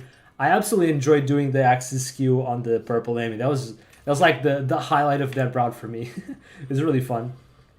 We clipped back out. Okay. We went in via the bottom. Alright, so to get out of here, you're gonna have to use Speed Booster, like this. Actually, the way I do this in runs is a little different. I charge up a Speed Booster. I go up here, but I don't speed booster here. I just quick climb that platform and go on my way. I believe this is a little faster than doing the complete speed keep here, but I've not actually timed it.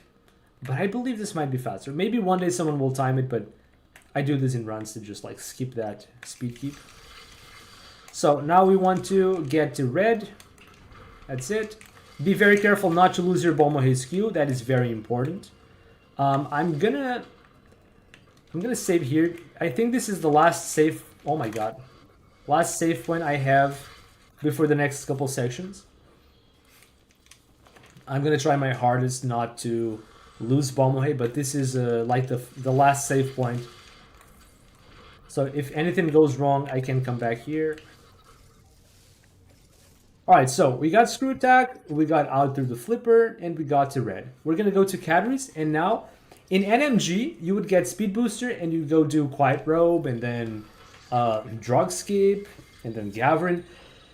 In this run, we go straight to Gavin just as a stopgap into Hanubia and escape. Like once you get speed booster, we are now on our way to finishing the game. That's it. Like there's nothing else we're gonna do. We're gonna finish the game. But we still have a big trick gauntlet coming up.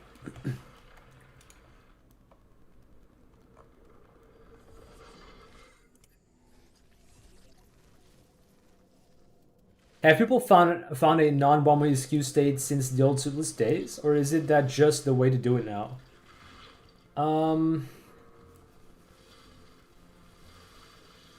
I did find some things, yeah. Maybe I can show if there's a nearby magnet. Okay, so I'm gonna do a little extra. This is not part of the route, but I did find tilt clip, which uses some very interesting properties. You can also combine it with Bomohe. Actually, I'm gonna lose Bomohe just so I can properly showcase it without Bomohe skew. I'm gonna recover it after, so it's okay. Alright, I'm gonna lose skew state just so I can illustrate the thing I'm gonna show. If you aim at an angle, let me, okay, wait, I think I messed up. This is easier done with dash melee like this. Boom. So, when you aim at a ceiling magnet, you get tilt. It's different from the axis skew. Tilt is like Sem is getting rotated in a different axis, not the same axis as axis skew. You get tilted. So this is a perfect forward-facing skew, just like the same you'd get from the Emmy. You can get this from ceiling magnets anywhere. Unfortunately for us, there are no magnets in Hanubia in the escape, so tough luck. But yeah, you can get this skew from magnets anywhere.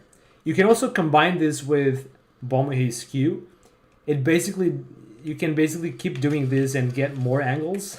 You can like stack the angle on top of this and get a large skew or non-skew angle, but yeah.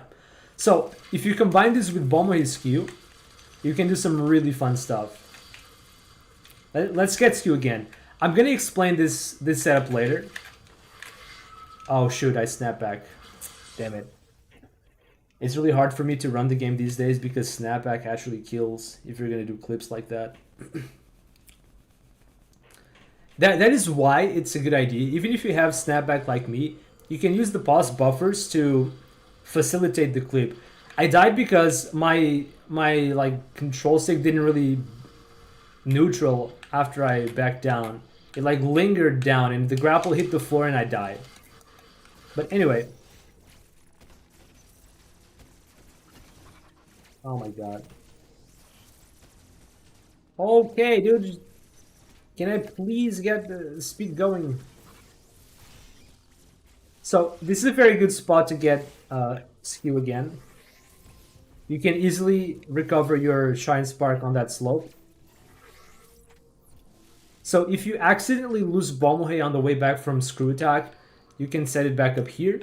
If you fail to do the dash melee off, you can just get on the slope and restore and keep trying. That's very nice. So I got Bomohe again. I'm gonna show tilt clip.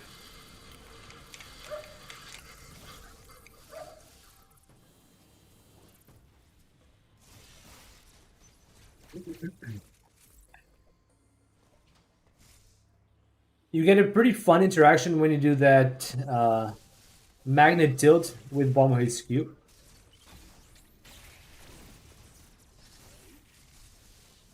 So you aim over your back. I'm physically aiming up right. Jump, aim at the magnet, and turn around. Okay, I need to do it a couple times because I think I didn't do it right. Okay, I did it right this time. You see where the shots are going? I'm not aiming down. Oh my god, this stupid bat broke my skew. Come on. So that's another thing. If you get deboosted, it resets your skew. Just like morphing and everything. It doesn't break your state, it just resets the skew. Alright, do it again. So this is neutral aim. I'm not aiming down. This is where the your neutral aim is going, right? If I just hold on free aim, it's pointing down. So the tilt clip is, if I do a dash melee, I think I didn't get it correctly. I have to do it again. Usually does like a very specific motion. Samus like does this extra long dash melee and then like stutters at the end of it. So if I press down towards the like the second half of the melee animation and then grapple up, you can clip just like that.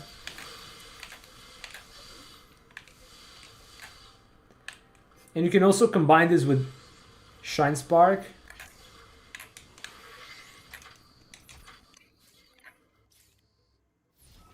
Oh, I didn't time it right.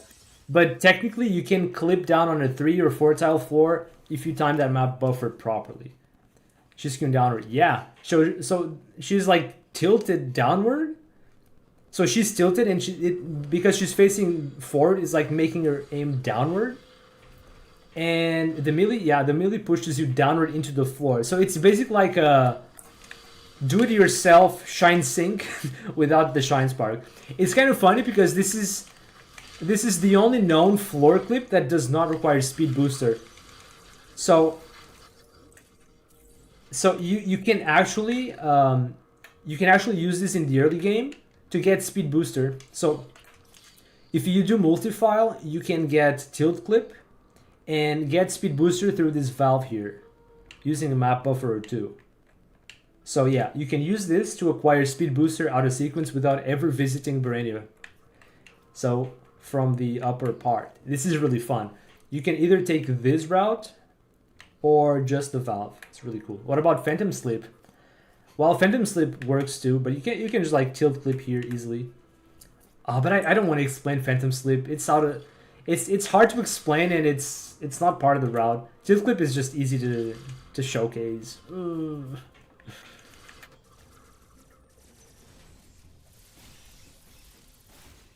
Alright, let's get back to the route then. Shouldn't be able to do this, but it just does it without a hitch. I mean that it doesn't require... Oh, yeah, true. Okay, I was wrong. You're right, Job. This Phantom Slip is another bit of tech that allows you to clip floors without speed booster. You still need grapple beam, but it is before speed booster. Yeah, you're right. So you can theoretically do wall clips without Bomahey skew by getting the magnet skew and then doing a neutral jump clip, but I don't think there is a good way, or actually any way, to like get a shine spark into the door, because the perfect forward skew doesn't let you unmorph with the backward melee or flash shift. So you're basically just stuck facing forward. You can't really unskew to clip. So you can clip things that don't kill you without bomb skew, but yeah, give it another year. Yeah, maybe. You know, I've always wanted to understand what exactly happens in Samus's character state machine that causes the bomb skew. I would like to know if it's possible to replicate that without speed booster, and if it were possible, it would completely change the game. Unrestricted would be a completely different thing. I would love to see that. There is a chance something like that is possible, but I think it would be like impossible to know unless someone like looks at the code or whatever and figures out what exactly is going on. I think your state machine transition checks fail. It's something like that. It's like what happens in Bomber HQ is you're aiming slightly backward and then you go forward. And if you do this without the shine sync state, the spark timer thing, you will do a swift turnaround. But if you do it in the shine spark state, you just go forward. You don't turn around. So the state machine was expecting to do a turnaround but didn't. And so when you do that turnaround, that's what unlocks the state machine back to normal without Bomber HQ. So it is something to do with that turnaround after the spark timer, for whatever reason. But like, I don't, that's the thing, I don't know the reason. So let's continue.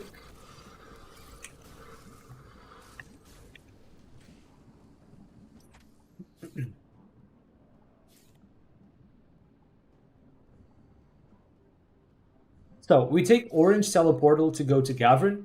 Gavrin is basically just a stopgap. We're not really going to do anything in Gavrin. We're just trying to get to Hanubia fast so we can do the escape and be done with the run, right?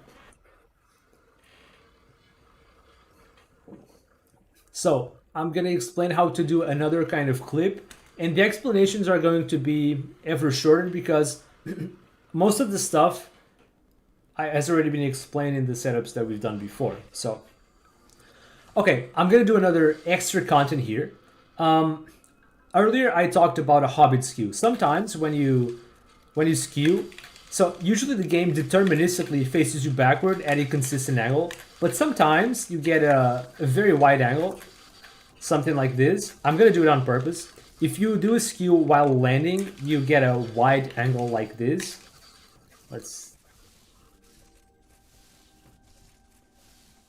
Yeah, you get a wide angle. So if you skew on a landing animation, you get a stupid wide angle. This is not good. That's why you always want to do this like perfectly standing still on the ground before you do your skews. But sometimes the game lags and gives you a wide angle. One way to do this, or to get this in a more controlled, predictable way, is to use a pause buffer. I will... It's not guaranteed, but the pause buffer introduces a little bit of frame lag that gets that slightly wider angle. So I pause before I turn. I unpause, repause, then unpause. So let me split from the beginning. So pause with minus, push stick to the right, unpause with B, and repause with minus. If you really want to do this like 1 or 2 frames, and then unpause with minus, still pushing stick to the right, unpause with minus, and press B immediately. Like in sequence, minus B. Alright, I did the setup correctly. You want Samus to be facing backward. This requires some patience and attempts. I am fairly consistent at timing the unpause for this setup, but it could take you a while to figure this out. Anyway, this is just an extra. I'm going to do it a few times until I get the wide angle I'm looking for.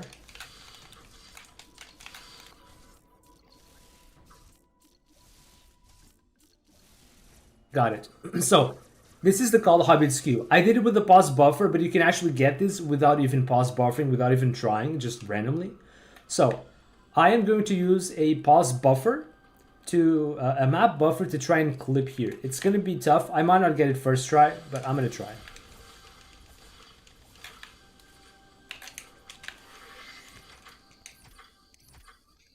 Let's see if I get it. I got it. Yo, perfect. So, we just clipped 5 tiles with a map buffer, and we got off on this side. It's pretty funny. Normally, it's unthinkable that you could ever get here by any means, right? This is a possible shortcut, something like 10, 11 seconds faster than going around here. But it's just so risky to do. If you just mistime that map buffer a little bit, you will die out of bounds and you lose massive time. But if you do it right, it's a time save. No one's really going for this time save right now, but it exists. We know it exists. It's just like very sweaty. To get out of here, there's a very fun interaction with Bomber HQ and blocks. I'm gonna do something really cool, and Samus is gonna spark into the screen. All right, watch. No, actually I didn't get it. Damn it, I didn't get it. I didn't actually get the spark. If you are on top of breakable blocks and you break them, Samus starts moving sometimes into the screen or away from the screen. But anyway, I don't want to do that again. I just wanted to show you that it was possible to get that kind of clip with map buffer. I do want to finish the guide today, so let's go ahead. All right, one thing that you should pay special attention in this section, it's all too easy to lose Bomohe skew here. I still have it. I can still get my skew. It's very important because there isn't a feasible way to do the Bomohe setup in this area. If you lose, realistically, if you lose Bomohe skew here, you want to go back to Cateris and get it back here in this section and then come back with it. So basically, if you do a speed run and you lose Bomohe skew here, this might as well be a reset. Unless you're like trying out the route for the first few times, and even if you do this, you're still gonna get a PB. If you're grinding for an actual time, you lose Bomohe here, this is a reset. Okay, so be very careful with not like turning around as you're about to land. So make sure like you see Samus land before you turn around. Another thing that you can do is when you're morphed, all it takes is one input to the side and you're already unmorph facing that direction. So I'm going to be doing that. I'm going to be unmorphing immediately facing in the direction I want to go, so I never actually run into the issue of turning around in midair.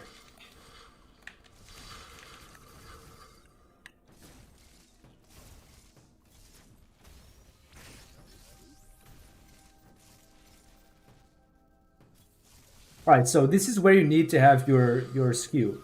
You want to do this, and you continue the speed keep to the top, and that's it. This is pretty fast. I should also explain how you do this part. If you hold your stick at 45 degrees aiming up right, just above 45 degrees, you automatically unmorph, and then if you press B, you can get a jump out of there. So that's how you get that speed keep. I do it again just to show.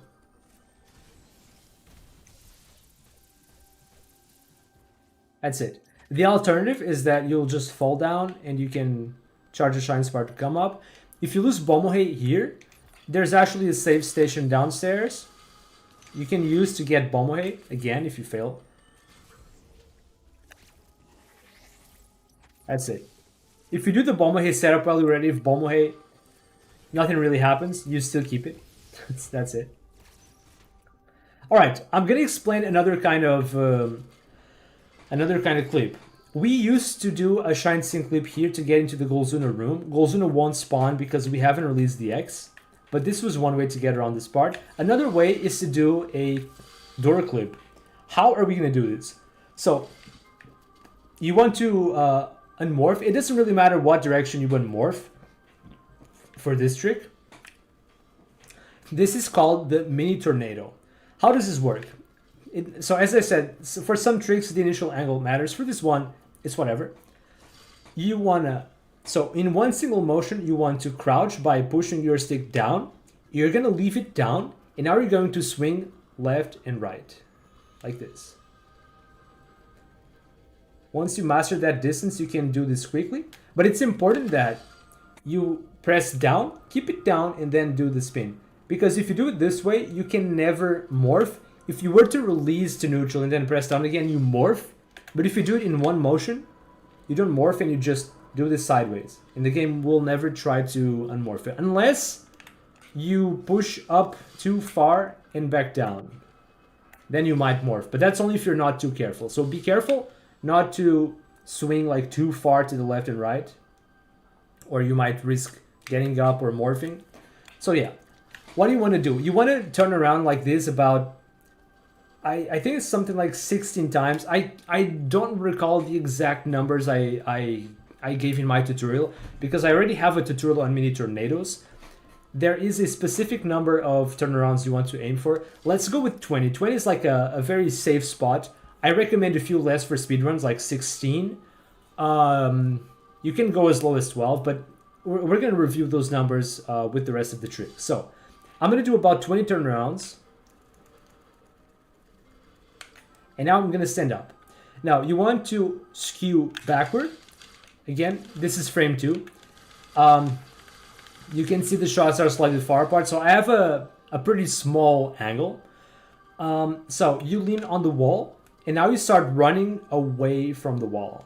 You want to count something like 15 steps. So I've done 20 turnarounds. 15 steps should be a safe number. Okay, I think I made like 15 and a half, 16. What needs to happen is you need to be a certain distance into the wall that you're able to do one of those dash melees that give you more distance. So we've done 15 steps. I think we have taken that distance. So I'm going to do one normal melee to the left and another one with cloak. And if you do this correctly, Samus doesn't stop moving. If you didn't move that distance, you do the melee and Samus like just stalls on the door. So I've done this correctly. So after this, I have the full distance into the door. You want to hold ZL for grapple, aim over the back to the left, melee, and during the uncancelable part of the melee animation, you want to, I'm going to do a pause buffer. You want to buffer grapple to the right. And now I'm going to unpause with B and let the game do its thing. And that's the clip. That is the mini tornado. We're still going to do another mini tornado in the next section, so I'm not going to repeat the setup here. I'm just going to show it again in Hanubia because we're going to have to do this again to clip to do the first part of the wave skip, which has 3 clips in it. The first clip uses another mini tornado. So let's do it again. We're getting closer and closer to the end of the run. I still have some tricks to explain, but most of the stuff that I'm gonna do, I have already explained, so it's just like more of the same with a few differences. So that makes things easier.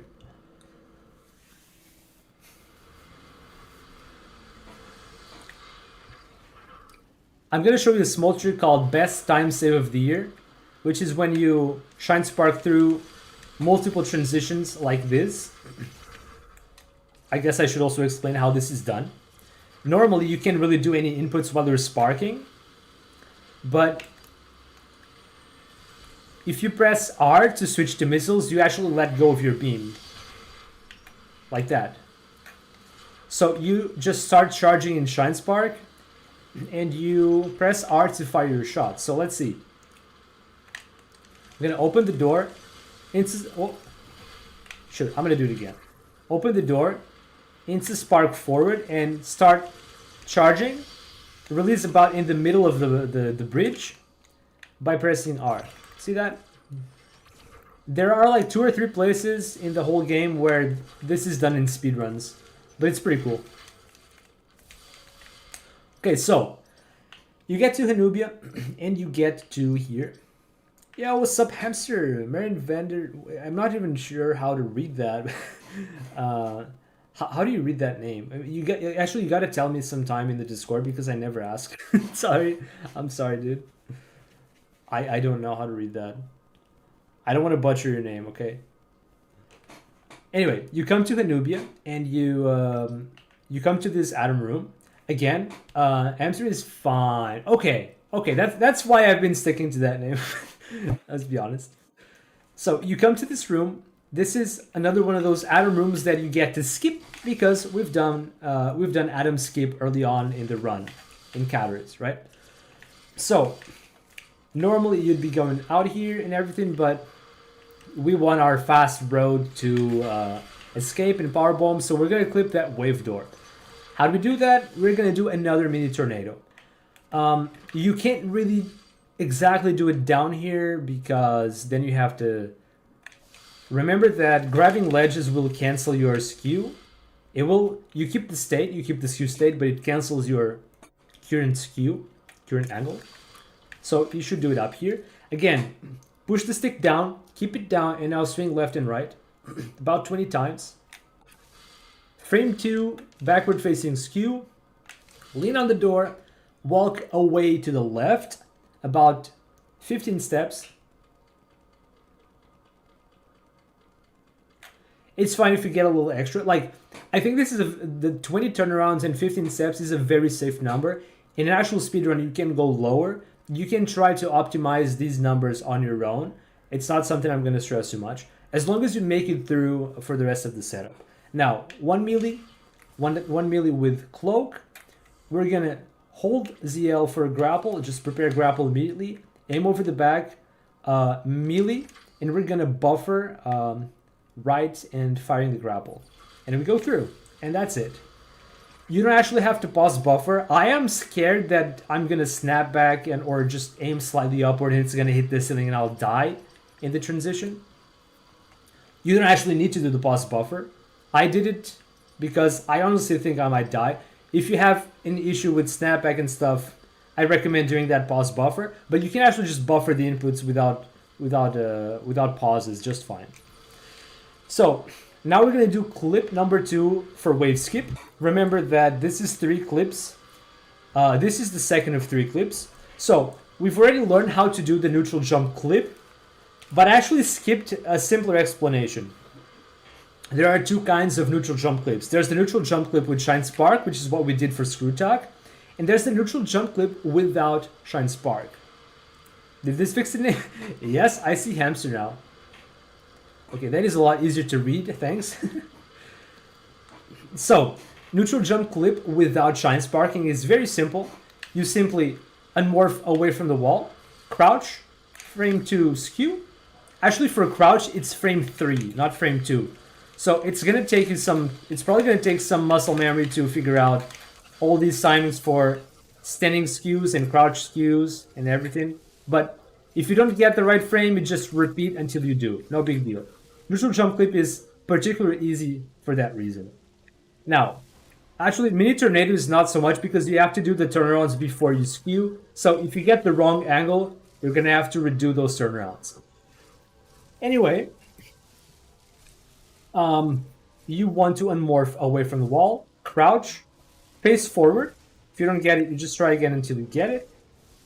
We got it. Now lean on the door, slide away from the door, tap L to stand up, and now we have a very small partial clip. Samus's collision is different when she's facing forward. We're already deep enough to be able to fully clip, but we need to go sideways on a neutral jump. So to make this easy, we Phantom Cloak, push left, push right, and jump. And that's it. And that is clip 2. Extremely easy, extremely free. For some reason, this door up here does not kill you when you clip it. It's a regular power beam door. I think that's why. But even though access is closed, it does not kill you. This is a big exception to the rule because usually these one-way doors do kill you. But this one doesn't, so we clip for free. That's it. Okay, next we have the third of 3 clips. This is arguably the hardest clip in the run because you have to clip this wall with constantly spawning drones. So that's going to be a little annoying to deal with. There are about 4 different ways to clip this wall. One is with tornadoes, which I'm not going to show. Another is with Hobbit Skew. The other is with the DLC chain. But number 4 is with the neutral jump clip with Spark. So I'm going to skip all the other explanations and I'm going to show you how to do this with the neutral jump clip because it's just the fast, like the most reliable, simplest way to do it. It can be a little hard to learn, but I think the other alternatives are either much slower or much harder to do or much more inconsistent. Hobbit Skew requires that you get that Hobbit Skew, which is not consistent. DLC Skew Chain requires that you do the triple frame trick. I have a tutorial on that, but I'm not gonna like replicate it here. It is hard to do consistently. It's certainly possible, but it's hard too. Anyway, neutral jump clip is where it's at. Let me just get some water. I'll be right back.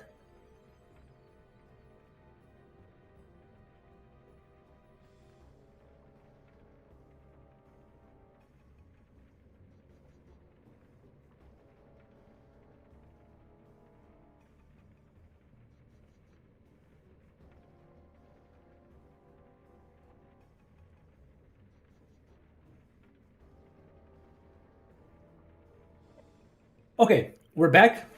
I got some water. So, how does this work? I'm gonna explain this slowly and then I'm gonna do the fast version so you can see how this can be simple in runs. So, we're gonna go in the room.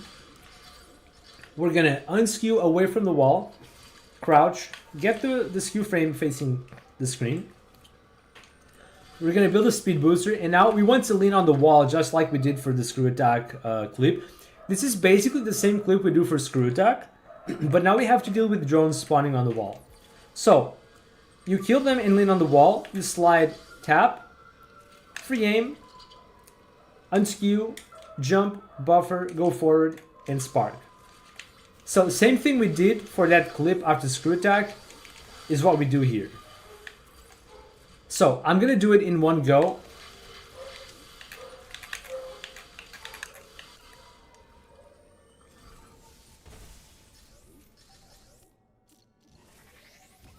Oh, I died. But I died immediately. I think maybe I was too deep in the wall or something. I should have died there. Maybe I was too deep in the wall, like borderline out of bounds. Let's try again. So notice how I killed the drones with the screw attack. Alright, so this is what happens if you try to pause too fast. You just don't get the pause. I'm gonna wait for the top drone to spawn so I can take them all at the same time. Okay, now I didn't do the pause correctly and I died. It's okay. I don't mind showcasing what happens when things go wrong, because if you're gonna try to do this on your own, you're gonna see things going wrong a lot, just like this. I also don't get this correctly every time.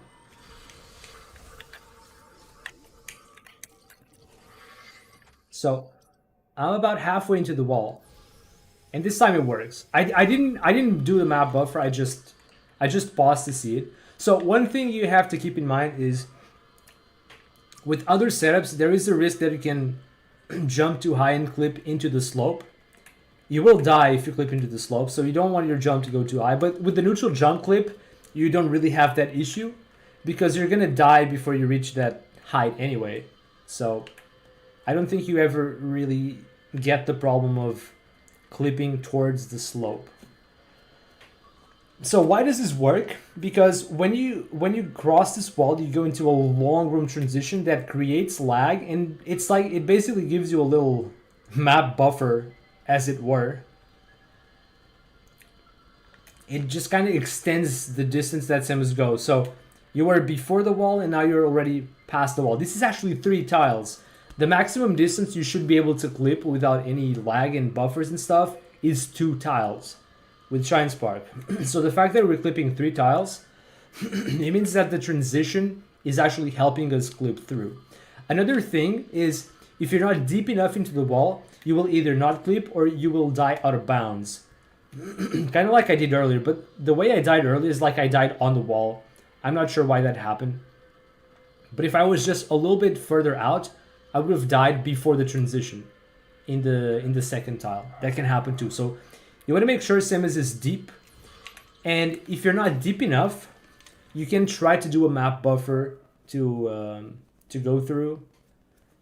It's like a little gamble. But yeah, you just need to practice this until you can reliably get that distance properly.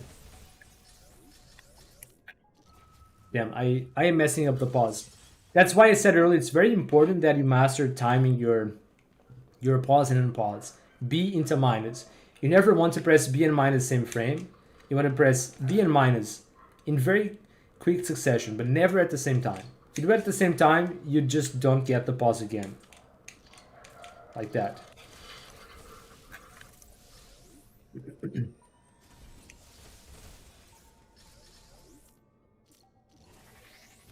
So I am deep enough, I should be, and I'm going through. Cool. If I wasn't deep enough, you can try to do a map buffer to make it work. But yeah. So to do this fight, you want to use the Shine Spark to defeat phase 1. That's it. And I recommend mashing for phase 2.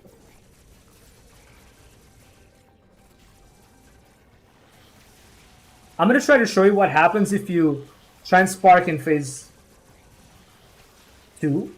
It's just really, really weird.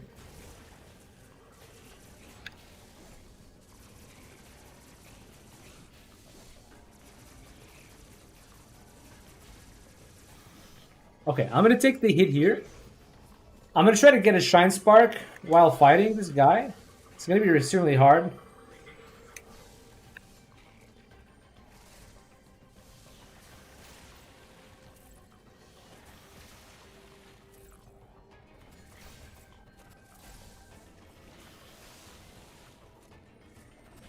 Oh no! Dang it. I just wanted to show you what happens if you kill this guy with a Shine Spark. It can be really, really whack. That's fine, I get to show you this clip again. As I said, this is the hardest clip in the route. It doesn't hurt to practice this some more every now and then. Oh, we're in.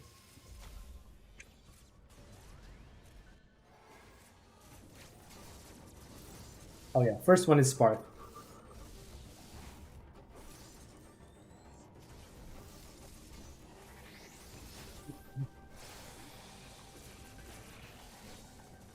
So if I get hit by this one time, I'm dead. That's what it's like to do this route. Since we don't get many E-tanks, this fight is very scary. This is the only scary fight of the game, pretty much, of the run, of the route. Alright, I'm gonna take the hit, and I'm gonna try to show you what happens if you... Oh no. That was my shot.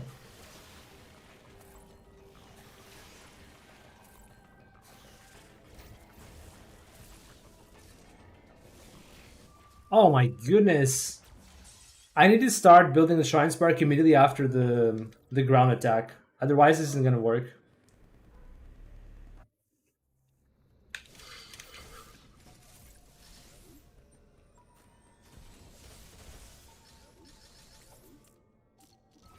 Oh. I didn't get the final pause. I hit it too late, so I died.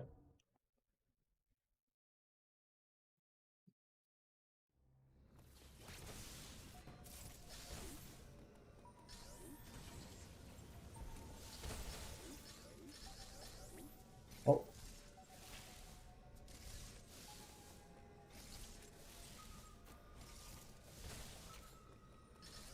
I like to kill all three at the same time to not have the issue of hitting the spawns. So let's see the distance. Distance looks good. I'm gonna go in.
Okay, you see what's happening here?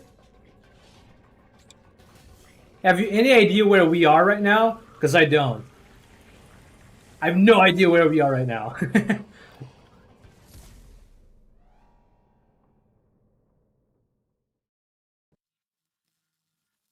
Okay, cool. So this is what happens when you kill that red Chozo. Yeah, with a Shine Spark while he's standing on the wall.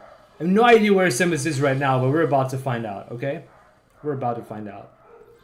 We've escaped. Yeah.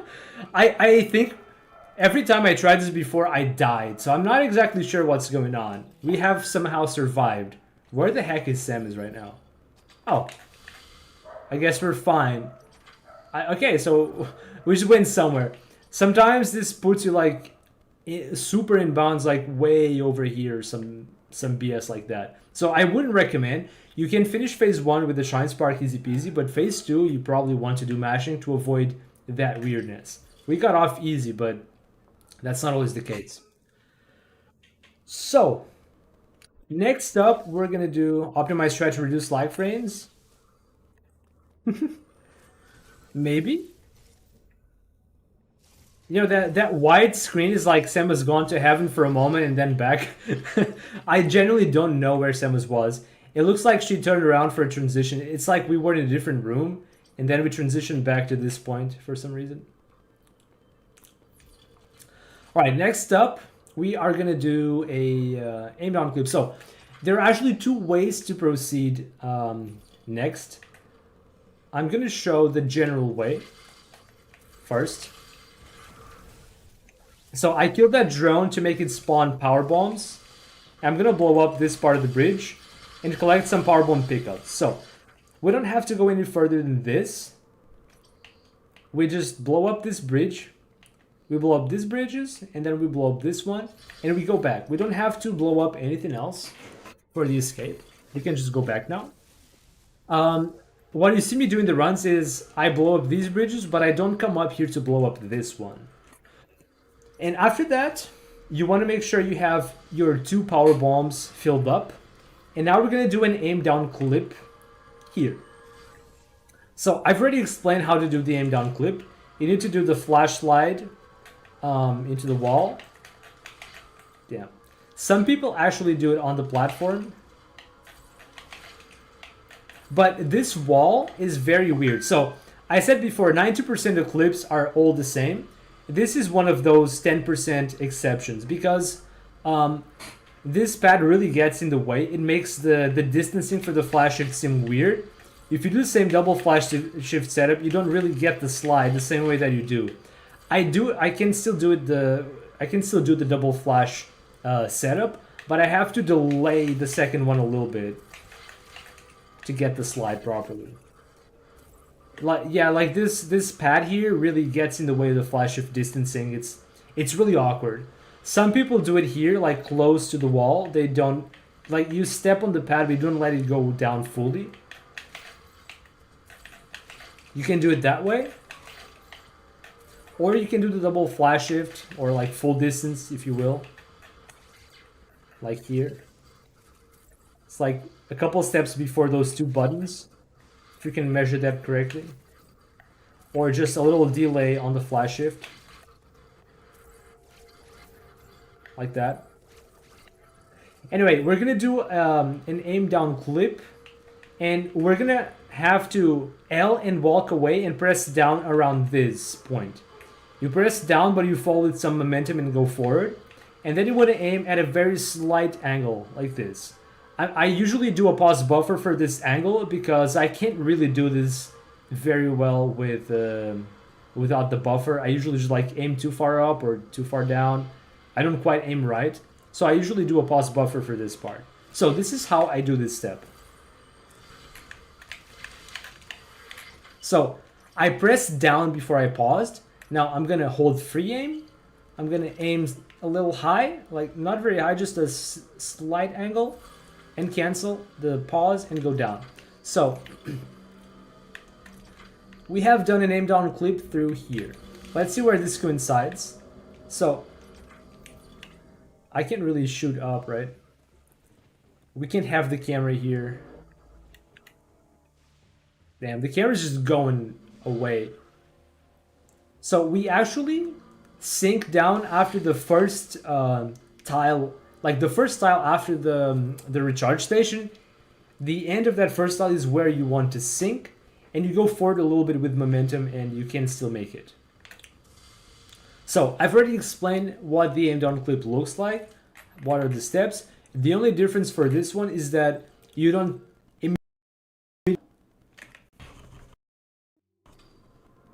you have to Oh, my screen just turned off. My computer screen just shut down because I wasn't using it. Damn. Damn. Okay, if you don't get the drone, it's fine. You can drop the second power bomb here. You have to be inside this room for this thing to explode, otherwise it won't explode. But again, you have to make sure that you have power bombs for the next section. There we go. So the only difference this aim down clip has with the others is you don't immediately free aim and drop down. You free aim, walk a few steps, and then down. And I usually pause at this point to fix my grapple angle in the correct places, right? You can do this in buffered, but if I do this in buffered, more often than not, I will aim at the wrong angle. If you see me do this in runs, my pause buffer is very short, but it's enough to make sure that I don't aim at the floor or anything. So yeah, this is something that you're gonna have to learn to do in very quick succession. So you can just practice like this. You don't do the down clip immediately if you're still getting used to this, but you can do the walk part. Once you feel comfortable doing that, you start adding the down press. I think this stuff is very, very accessible, or more accessible, if you learn the trick incrementally. Start doing one step, then add the second step, then add the third, and repeat. Keep repeating and adding steps until you feel comfortable doing everything. So I didn't actually press down there. That's why I didn't clip. I tried, but I guess I didn't really. And that's it. And you can actually flash shift to get past this section, because we dropped the bomb here. These bridges got exploded, and these blocks also got exploded. So we don't have to deal with them. Now, this is a very interesting little thing. These are power bomb blocks. This is actually a room transition. If I walk into these blocks, I'll die. Because these blocks are actually in a room transition. So we're basically transitioning. The transition is making us walk through these blocks. But we die because they are there. It's very, very weird. It's like it's kind of a unique out of bounds experience. You're never supposed to be there in normal gameplay, obviously, because we're clipping. But yeah, this transition here is really weird. But there's a way we can get past that, and I'm going to show that.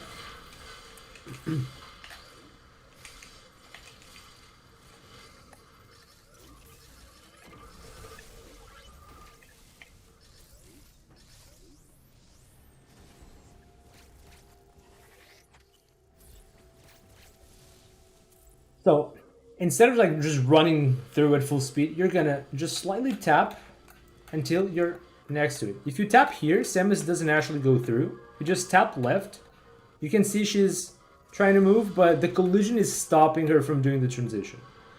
Now you turn around, you melee, and you buffer grapple to the left. And it's free. Actually free. Remember that grapple lets you go through collision without dying? That's the trick. Same thing as we were doing before. I'm going to do it again just to let it sink in.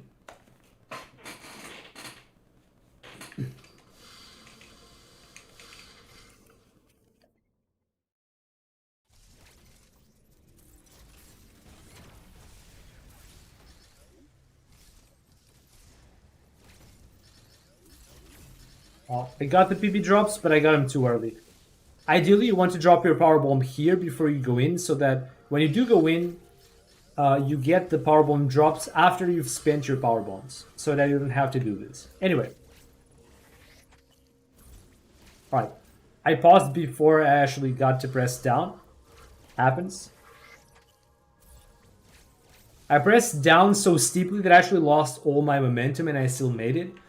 But I would recommend that you just like tap down and release as soon as possible so you don't lose that momentum. Going forward can actually help you make a bad down press work a little better if you do it too early.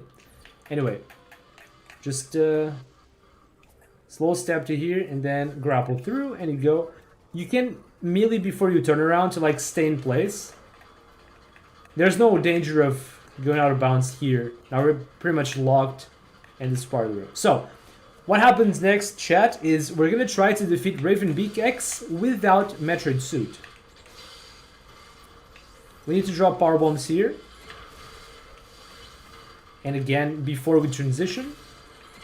Okay, something really cool that's happening here, and you won't really see clearly in my run, is I have a setup to climb those blocks fast.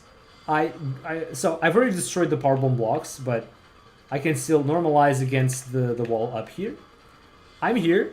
I'm gonna do a full dash melee, full jump forward, another full jump. Oh god, I got a neutral jump.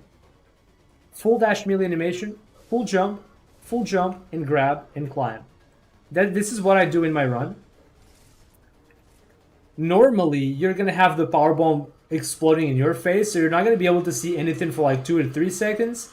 It's important that you learn the timings that this takes. Full dash melee, full jump.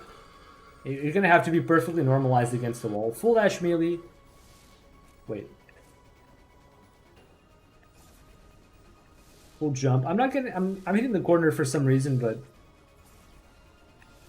this usually works. Well, I guess maybe give it a frame or two before you jump. That's it. This is usually pretty consistent. But yeah, you gotta make sure you do every step consistently. You're basically gonna do this blind in a run, because the powerbomb explosion really just gonna get in the way. And that's it. So, how do we defeat Ravenbeak without Hyper Beam? It's really hard. You're gonna have to do a little bit of beam mashing. It's not very intensive beam mashing, but the way it works for Hyper Beam is when you have Hyper Beam, you need to deal damage for a certain amount of time, and then you need to be dealing damage at a specific frame near the end of the encounter. You need both of those conditions to be true. The problem with non-beams is that, as I said, you need to be dealing damage on a specific frame. Hyper Beam deals continuous damage, easy. Beams, normal beams, don't deal continuous damage. So this is considered the second part of RNG in Unrestricted. It's basically RNG, but you have to deal enough damage for a time, and then you have to hit Ravenbeak X on this very specific frame. And it's hard to mash hard because it's hard to mash fast because this fight is extremely laggy. So even if you try to mash really fast, you're probably gonna have some dropped inputs. What's the hertz? In practice, you don't need more than like 10 hertz. Even a little bit less is fine. The key here is that it's not the amount of damage that you deal, it's just the amount of time during which you deal damage, I believe. But I think also because the beam is the beams are not continuously dealing damage, you basically need to deal damage for a longer amount of time than Hyper Beam. So if Hyper Beam was like 4 seconds, maybe you need something like 8 or 9 or 10 seconds of mashing with beams. But it's not a very fast mash speed. You can actually do this with 5 hertz mashing. I've done it before, it's possible. You can literally just chill and do slow mashing and this could work. The most important thing is the last frame. Even if you get that damage window early on, you need to get that specific frame. You need to land a shot on that last specific frame. And for that, you probably want to do some more intensive mashing to get better chances, okay? That is the thing we're going to do. So, let's go in. As I said, we want to get a specific frame. I will likely just fail and have to repeat the whole thing again. This is one of the most annoying parts of the unrestricted categories that do Ravenbeak X, is that this is kind of down to luck. Basically just hard mashing, yeah. Yeah, there isn't a real setup for this. It's down to luck. Because it's just one frame. It's really, really hard to do. It's just really hard. And I think home buffers and lags don't actually help. They just skip the frame, so it's really down to luck. So I'm going to do some slow mashing. I'm going to stop fighting now that he raises his head and back to mashing. I'm going to mash until like he starts going up for a little bit. This is like 8 hertz mashing, 10. And oh, I actually got it first try, damn. Oh my god, that's extremely unlikely. So I'm gonna clip that because I want to illustrate more or less where the frame you wanna get that shot is. This is very lucky because there's a good chance you're just gonna be there's a good chance you're just gonna be scammed. But anyway, my strat for this is I start firing right away. I want to get that damage window out as soon as possible. So I start doing a little bit of easy mashing. Like this is not any kind of intensive mash like I would do for Ravenbeak. This is something between 8 10 hertz. This is pretty comfortable for me doing a double thumb mash. There are many possible grips you can use, but double thumb mash is when you put both thumbs over Y and like just rock it back and forth. There are tutorials for this if you want to look it up. Kind of like the stuff with this game's character controller. Yeah. It's an absolute miracle the game doesn't just hard crash or give you the sutra. Yeah. It's for real. Like you can say that about just about any trick in the game. It's actually amazing the game doesn't crash with half of the glitches we're doing in these categories. It's really impressive. The game just tanks it and keeps playing. It's really amazing. I didn't know you could kill RB without a... Yeah, it is possible. So the strat I do is I start shooting right away. Remember one thing. While you're shooting Ravenbeak, he moves more slowly. So there's the part where he starts waving his head up and down. That's when I stop shooting because the shot, like he's pretty far from here and the shots are not going to hit because he's waving his head. So I just stop shooting to let him go faster. So I stop shooting around here. Let him do his head bob, and now fire again. And I fire until about he starts like climbing up the rocks, about here. So the frame you want to hit is when he's about at the peak of his vertical movement, like pushing his head up. Like the ideal frame you hit is like, so Ravenbeak X pushes, he goes up, he pushes back a little bit, and there's a frame where he's like at a standstill. I believe that's the frame where you want your shots to land. And because you're firing here, I think that might extend your window a little bit because he's moving more slowly. I think you might get a bit more of a, maybe not one frame, maybe like 2 frames. I could be making this up, but I think it's easier. It's a lot easier to get this shot if you're already shooting and Ravenbeak X is slowed down from the shots, right? Must be an incredibly reinforced backend. So is the charge beam shot the frame you're looking for? No. I just do the charge beam because I'm holding down Y. It's like expectation. You don't really have to do the charge beam. I do it just because, but you don't have to do it. You can just go straight to mashing if you want. It's basically like I'm just preparing the shots. You can do the charge or not. Yeah. So I happen to get that frame, I guess. And so the fight ends successfully. So I could show you clips that look just like that, just like pretty much the same, but I just didn't get that one frame. Bam. So theoretically, you could mash out the first 2/3 enough, then just blink the single shot. Yeah, I don't know if I have a clip of that on this Switch. Let me see. But I've done that before, and I've also posted to the Discord. So if you're still in the Dread Discord, if you're still in the Dread Speedrun Discord, I'm gonna link a research thread where people are trying to figure out what's happening to RBX, and you'll see exactly what you're saying. People have actually done that shot. I've also tested it myself, and I confirmed that it's true. You can do some damage and then just hit the specific frame. So let me grab that link. Copy link. So if you're in the Discord, you can look into this thread and people do exactly what you're saying. They just do damage early and then just blink that single shot and beat the fight. It's exactly that frame. I've done a few attempts at that, and the only way that I won the fight was exactly the one same frame. If you put the clips side by side, it's like the exact frame. It's also rough to say exactly the same frame because there's usually some variation in the recordings.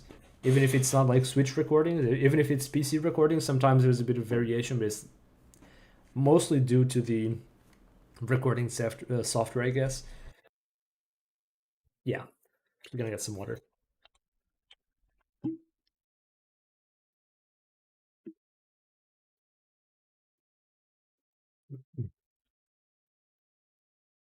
All right, so there isn't much to say about Raven BKX.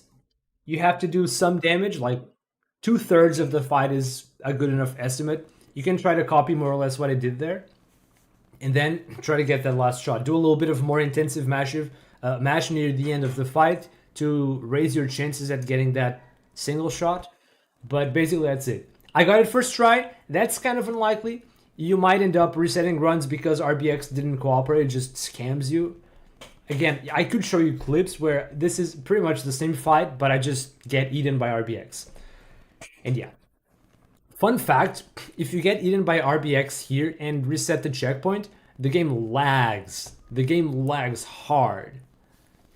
And that lag doesn't go away until you either close the game or beat RBX. If you quit the save file and go to another save file, this lag remains, and it's very noticeable in some parts of the game.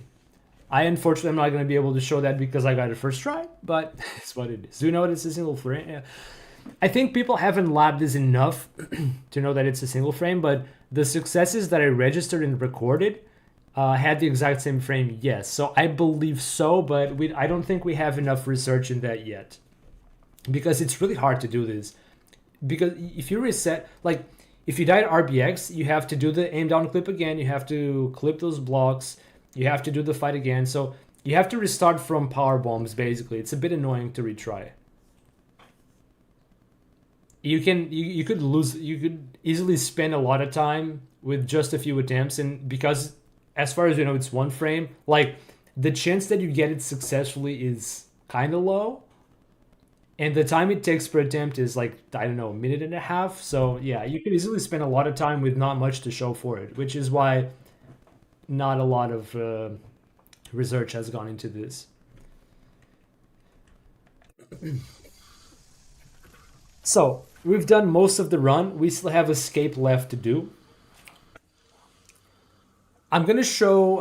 I'm gonna have to explain one clip that we haven't done before, which is the left clip. We have done a modified version of it for the flipper at Screw, but we are going to do the original left clip here a few times. So first, I'm gonna show the regular route. So remember that I broke these two bridges and this one with the two power bombs. So I'm gonna do what is closer to the normal escape route.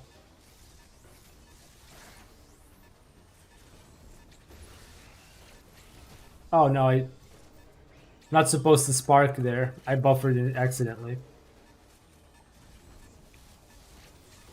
Oh my god, stop buffering the spark, man! Okay. Got it. So you don't want to waste too many power bombs, but we're not going to use power bombs for anything else, so yeah. We actually don't have power bombs because we used them before RBX. So this is the route you're going to take if you don't have power bombs. And we are going to do the called left clip. How does this work? Can you guys even hear my voice? I might have to lower escape a little bit because escape is very loud, right? Alright. Can you hear me well? Escape is usually far louder than anywhere else in the game. You're fine? Okay. Okay. Thank you for that. So, we've already done part of this setup, but it's different from what we did in the flipper clip. So, roll to the right away from the door, unmorph, crouch, back facing skew. Repeat this until you get it, basically. We got it. Lean on the door, slide, tap L to stand up, let Samus fully stand up, free aim over the back in this direction. This direction is actually to the left. Release free aim to face forward. Now, melee to the right, dash melee cloak, dash melee cloak, dash melee. Actually, you don't need to do it twice. But you only have to do it one time, but it's fine. Then melee into the door and turn around. Melee, and now we're gonna buffer grapple into the door, and we're in. Now we're gonna have to do another clip here. A shine sync clip is nice to do on this section, and we're gonna do another left clip. We don't have much time left in escape, so I'm probably not gonna be able to do the escape in full, but it's okay. I still want to show a few more things. So you only have to do dash cloak and regular dash. You don't have to do it twice. So melee, turn around, and go through. Melee and go through. And now we spark up, and we do it one last time for the hyper dose. So you need to do 3 left clicks in escape so that you can actually escape. But it's too late, so we're not gonna save the world. Too bad. Rib Sam is too busy explaining clip tag. Yep. So this is a different game over screen that you get exclusively in the escape. Pretty cool, right? The world exploded with you in it. Unlucky. Alright, I'm probably gonna have to leave the escape to explain some things. But yeah. So let's do that again. Also, I should probably explain this. Visual cue for the spark out of here. You want to spark around this mirror. Like just before that mirror. Like here should be good. Here should be alright. Like on here we line up almost exactly. So just after the crate is exactly. This is like perfect if you can do slope tech and back off here. But like center point is just before the shattered mirror window, whatever, glass whatever thing is there.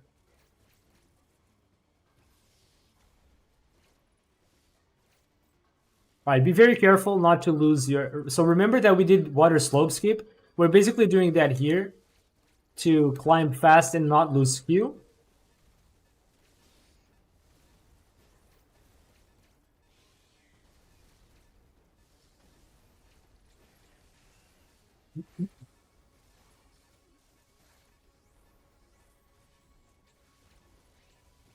Oh my god, stop buffering the shine spark.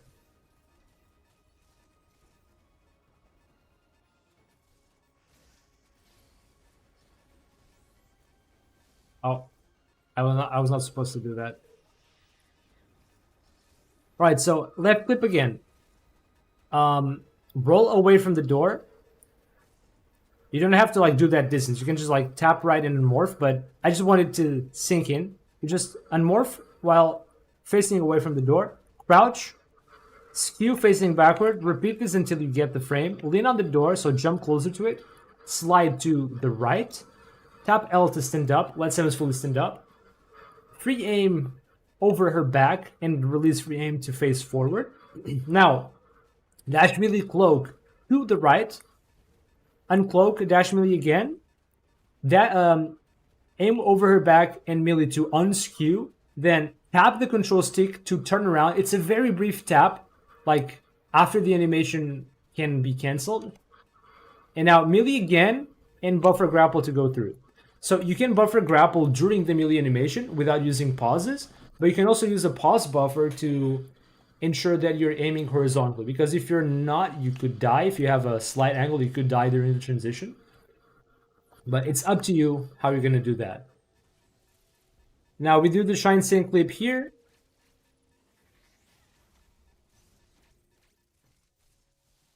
I think it's actually easier to do the shine sync. You can do an aim down clip as well. But I think the shine sync clip sets you up nicely to aim diagonally. But I still think you have enough room to do the aim down clip. Anyway, left clip again. Oh, I cloaked too late, so I didn't actually get enough distance.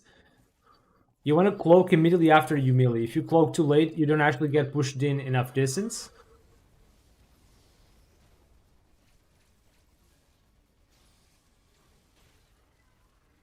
All right.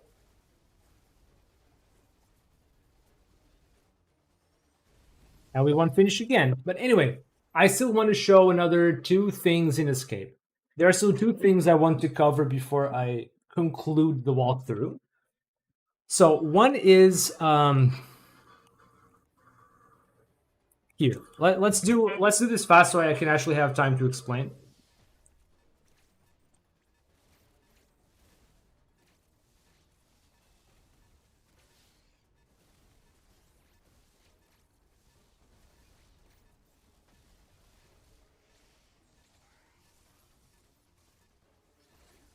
So underrated? I don't think they're underrated. Like the Metroid fans are pretty hardcore, but it's probably not as accessible a series as I don't know, good old Mario or stuff like that. I don't know. I can't really do devil's advocate here, so it feels like the first one had shown not been. Yeah, true. Yeah, that's true. I don't know why a speed boost there, but whatever. It's not needed.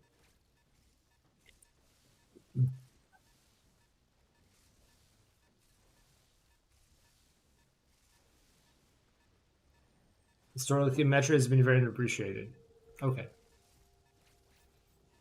so that seems to be a more general sentiment then. Yeah, Dread was very successful. People really enjoyed Dread. It even got some nominations for Game of the Year when it came out, so that's actually quite the feat. Mainly because the JP audience doesn't really like it for some reason. Really?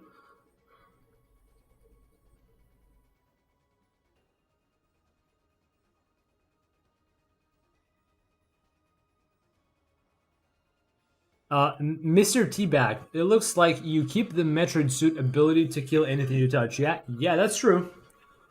Even though you don't have the Metroid suit, while you're in the escape, you actually kill things on touch, and you insta-kill everything with your beams, melee, morph bombs. Yeah, that is true.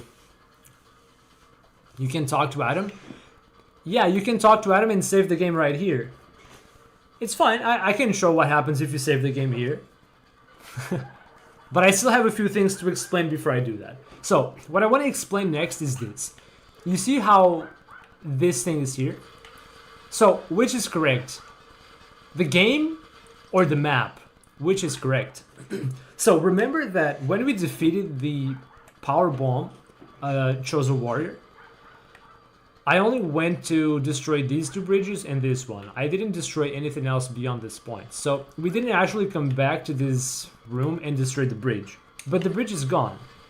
That's because it's gone in the escape. It's not actually gone in the main Hanubia map. So right now I can go through it. But there's one thing to know about this. If you come to Hanubia, you go through this room and you load this collision. It's loaded, right? And you go through, do your clips, go on your life, defeat this guy, do Riven BKX. If you come to Hanubia in one shot and defeat Riven BKX on the first try, this collision here actually kills you. This collision actually kills you. It wouldn't have killed me because I've already reset checkpoint plenty of times here to redo the Chosen Warrior fight. When you reset the checkpoint, wherever was loaded is deloaded or unloaded. I think unloaded is the correct word. And so I didn't have that issue. But in my world record run, I one-shot through Hanubia, get RBX first try, and then you see me do a Shine Spark through here and survive. But this actually would kill me if I jumped just a little higher. That's how it is.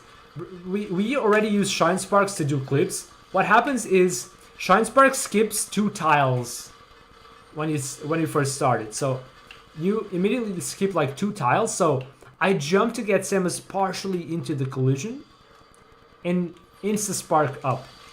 And that works. That's not gonna kill me. So if you have reset the checkpoint in here, like after the Hanubia bridge, you're fine. You can just go through. But if you didn't do that, you'd have, if you take this route, you'd have to spark through like that. Now, there's another thing you can do, which is you can take the cutscene to survive the collision. If you take this cutscene up, you're immune to the collision into the out of bounds. So that is another way to go through it. But the route that we usually do with the clips, we usually come out here. And so we just do that Shrine Spark. Now, the route now, we take 2 power bombs. We don't actually get any expansions. We used to get some power bomb expansions. And And so if you had like 4 power bombs, you can actually take the regular escape route and come down here and spark up and take the cutscene to avoid that death. But I don't have. If you happen to get some power bomb pickups from the enemies in escape, you could do that. You can come down here with an aim down clip through this section. I'm gonna show what that looks like, but I might not get power bombs. Enemies in escape are really stingy with power bomb drops. They never want to give you power bombs. Which is why it's really nice that there's a way that we don't have to rely on those PB drops.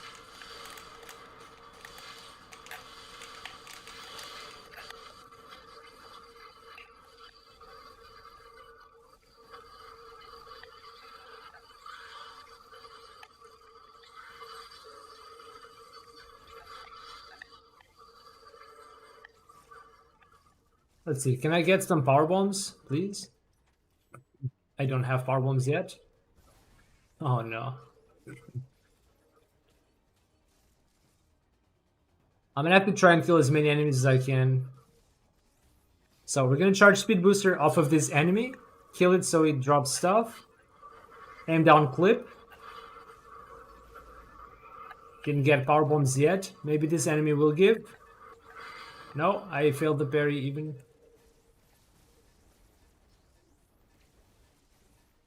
Damn, that's rough. I actually can't do that section if I don't get some PB drops, and I guess that's gonna be impossible now because I've killed all the enemies that I had within reach, so I can't even show that. I'm gonna try a few more attempts, see if I can get it. I'll have to go back and check out your explanation for the enemy warp. That stuff looks like pure nonsense. Yeah, but it's actually pretty accessible once you understand it. There are a few setups you can use very consistently. Would it technically be faster? No, it's actually about the same time as doing the clips. So if you do the clips fast,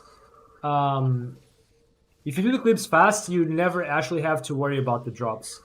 It's just like headspace. If you don't feel good about the clips, you can get that sort of free highway to the escape.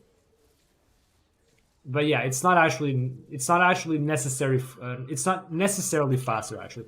In fact, with the left clip being so fast, it's actually faster to do these clips. In fact, yeah, I think someone made the time comp, and also based on my splits, this is either even or slightly faster with left clip. Yeah. Oh, there's power bombs. We can show it now. So you are actually encouraged to go for the clips. It wasn't faster with tornadoes, obviously, but now it actually is faster. So if you got power bombs, the first power bomb you want to drop right here. This is the optimal spot to break as many power bomb blocks as possible. And the second one is here. It breaks the ones out here next to the pitfall blocks. So that's where you want to place your power blocks, your power bombs. Oh. And so you take this route and you just take the cutscene up so you can survive the out of bounds thing. If you know that if checkpoint, you don't have to do that. Then you do the left clip for hyper door, and that's it.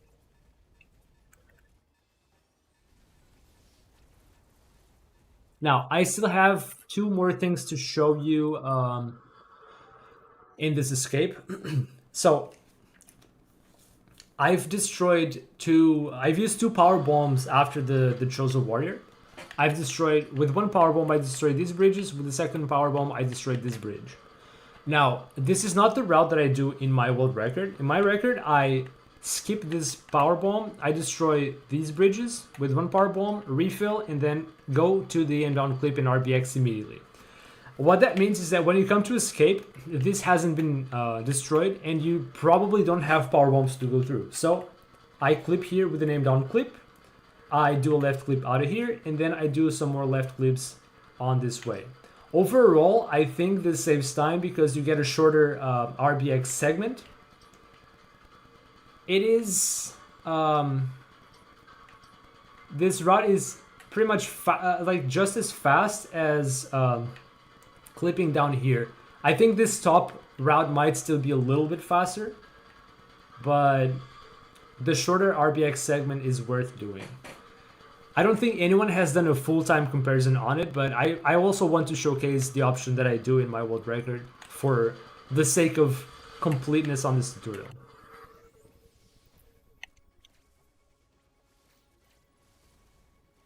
I will say this, I do not like having to interrupt my practice runs and stuff for time comps. I haven't time comped a lot of stuff that I should because I'm lazy. I'd rather spend time labbing stuff than doing time comps, but that's just me. It's definitely worth doing time comparisons and going for the best stuff. So this area is technically inaccessible in escape. You should not be able to come here because sealed door and debris, you are not able to come here normally. But we know glitches. We can come and go wherever we want, right? So another left clip. I want to mention that you don't actually have to do the last melee. So I take this lower route here instead.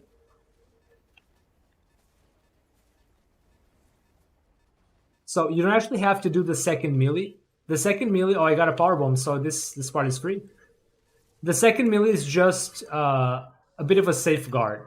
So I could just like, I'm gonna do the setup outside of the door so you can see it happening.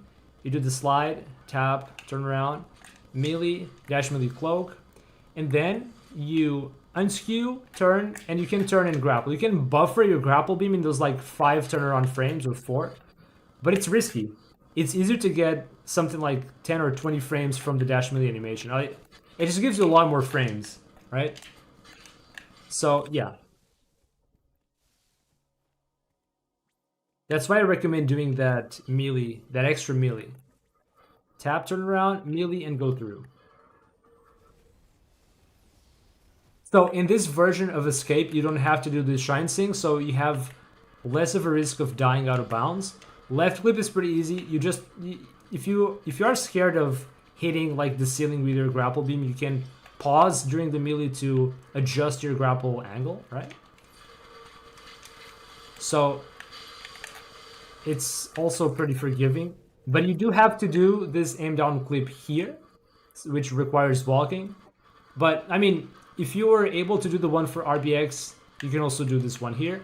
But I would say that if you don't feel comfortable, like this is kind of a optimization route thing. Drop one power bomb to break this and skip the second. If you're gonna start the run, you should probably take the top route. You do the power bomb here, the power bomb up there, refill and go. And when you do escape, you shouldn't do this version immediately. You should probably do the top version first. And once you feel good about things, you can try the faster one.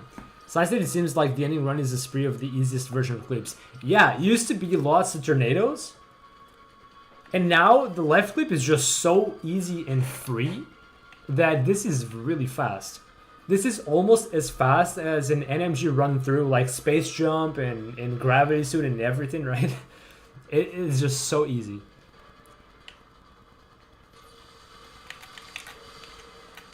And then we clip the hyper door and we're leaving. Okay, I want to show you one last thing. Who asked this earlier? Can you save at Adam? Who asked this? Wait, you can talk to Adam. Golden Ship Animation asked this earlier.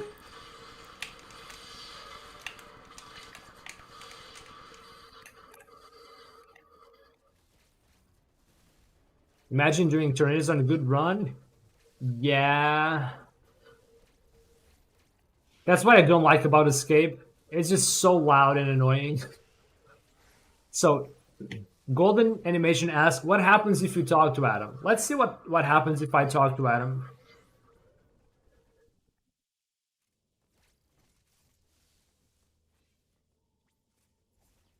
So just a series of left clips. I started speed boosting, but I don't actually need to.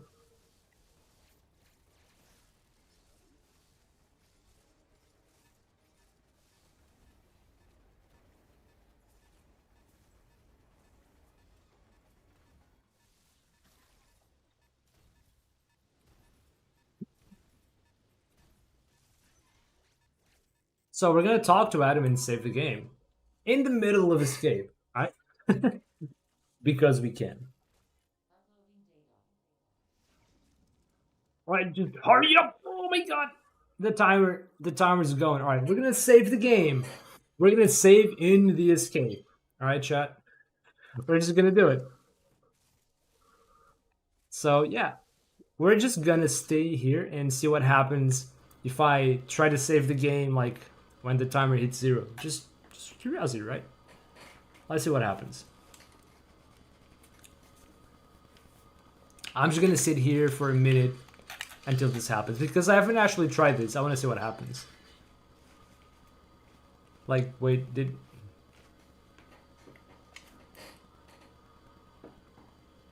wait. So we have talked to Adam, and well, I guess we can leave through here. It's not like we can really do anything, right? All right, so I'm gonna show you two more things as bonus since you asked. If you insist, lady.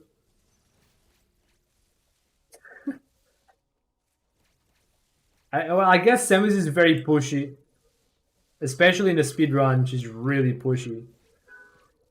Why is everything frozen? Because we're in the escape. So normally, when you beat the final boss, you start the escape sequence with this countdown where the planet explodes when it reaches zero. It's a staple thing in Metroid games. Every Metroid game ever.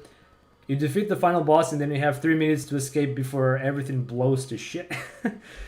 But we have clipped into a room that's normally inaccessible. And that's why. So I'm gonna try to interact with the save near the last few seconds just to see what happens. Zero. Zero. Okay, never mind. It just blew up. Okay, I thought we were gonna see something funnier. So what I've seen happen, so when you reset the checkpoint here, the counter resets to 3 minutes. So you could technically, if you're slow with the clips, you could save here, reset the checkpoint, or just talk to Adam and reset the checkpoint, and you get 3 minutes from this point onto the actual escape. So it's pretty nice. Safety save.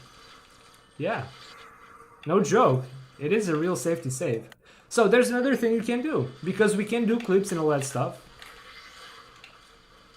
We can also leave.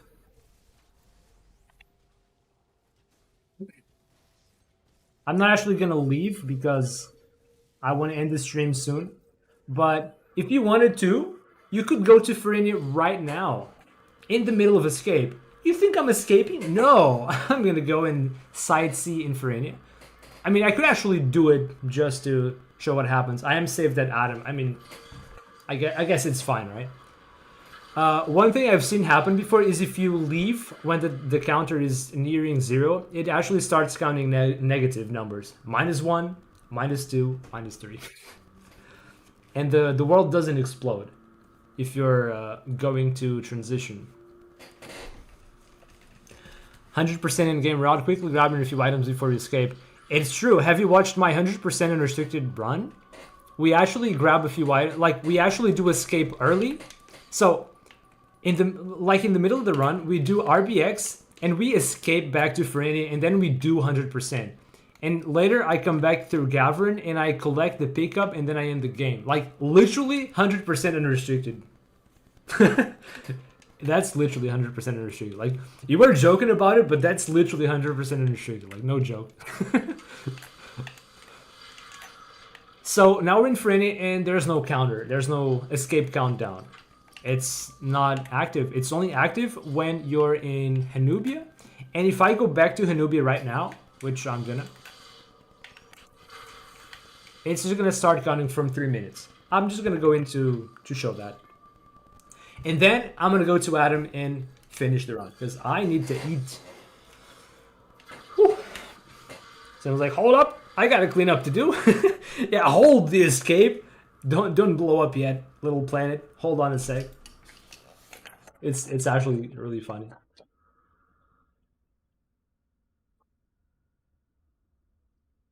Like you can joke about it, but that's what actually happens in the 100% route. And set the planet on fire. So counter starts again at 3 minutes. Obviously, we're not gonna go from here. No, not checkmate. I want to go back to save. Dang it. If I was the planet, I'd be scared of save.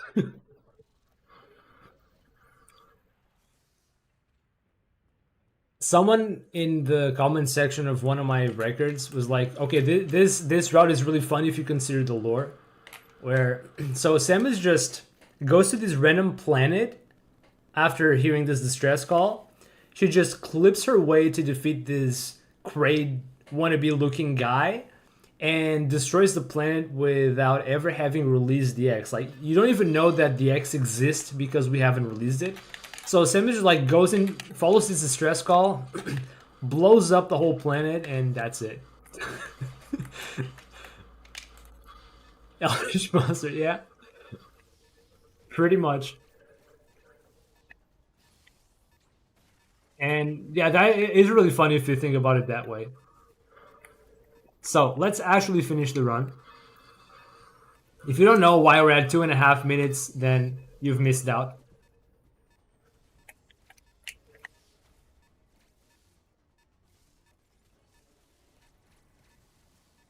Three, two, one, run. And we're done. And that is any percent unrestricted chat. If you follow the walkthrough, you should be able to replicate all of the tricks I've shown. If you think some of the tricks weren't super well explained, I do have some alternate tutorials that I have already made before. Some more in-depth tutorials that I will link in the description. And I will probably also put some cards on top of it, on top of the video. Yeah. And yeah, I'm gonna have to edit this 7-hour footage at some point. It's 3 hours today plus almost 4 hours yesterday for part 1, so yeah, this is gonna be fun to put together. Thank you. Crazy lady enters planet, sees effectively nothing wrong, blows it up anyway. Yeah. Basically. Oh man. Yo, thank you for watching, Swister. I appreciate it. I have to go back and check out the opening. The warp ball is like the dream route come true for year one. The opening was such a slog. Yeah, for the longest time, Unrestricted was actually kind of boring in the early game because I think Emmy Warp is like 2 years into the speed game, right? And for those first 2 years, early game, NMG, Unrestricted, and Glitchless are basically the same thing. Well, Glitchless not really, but NMG and Unrestricted, yes, they were basically the same thing. And Emmy Warp, Warp Ball, whatever you want to call it, is the first actual unrestricted tech that you can use in single file in the early game. There is some tech you can use in the early game for multi-file, but single file is like the main category, right? Yeah, it made early game unrestricted kind of boring because you had to go through that first half hour just to get to the point where you do the unrestricted tech.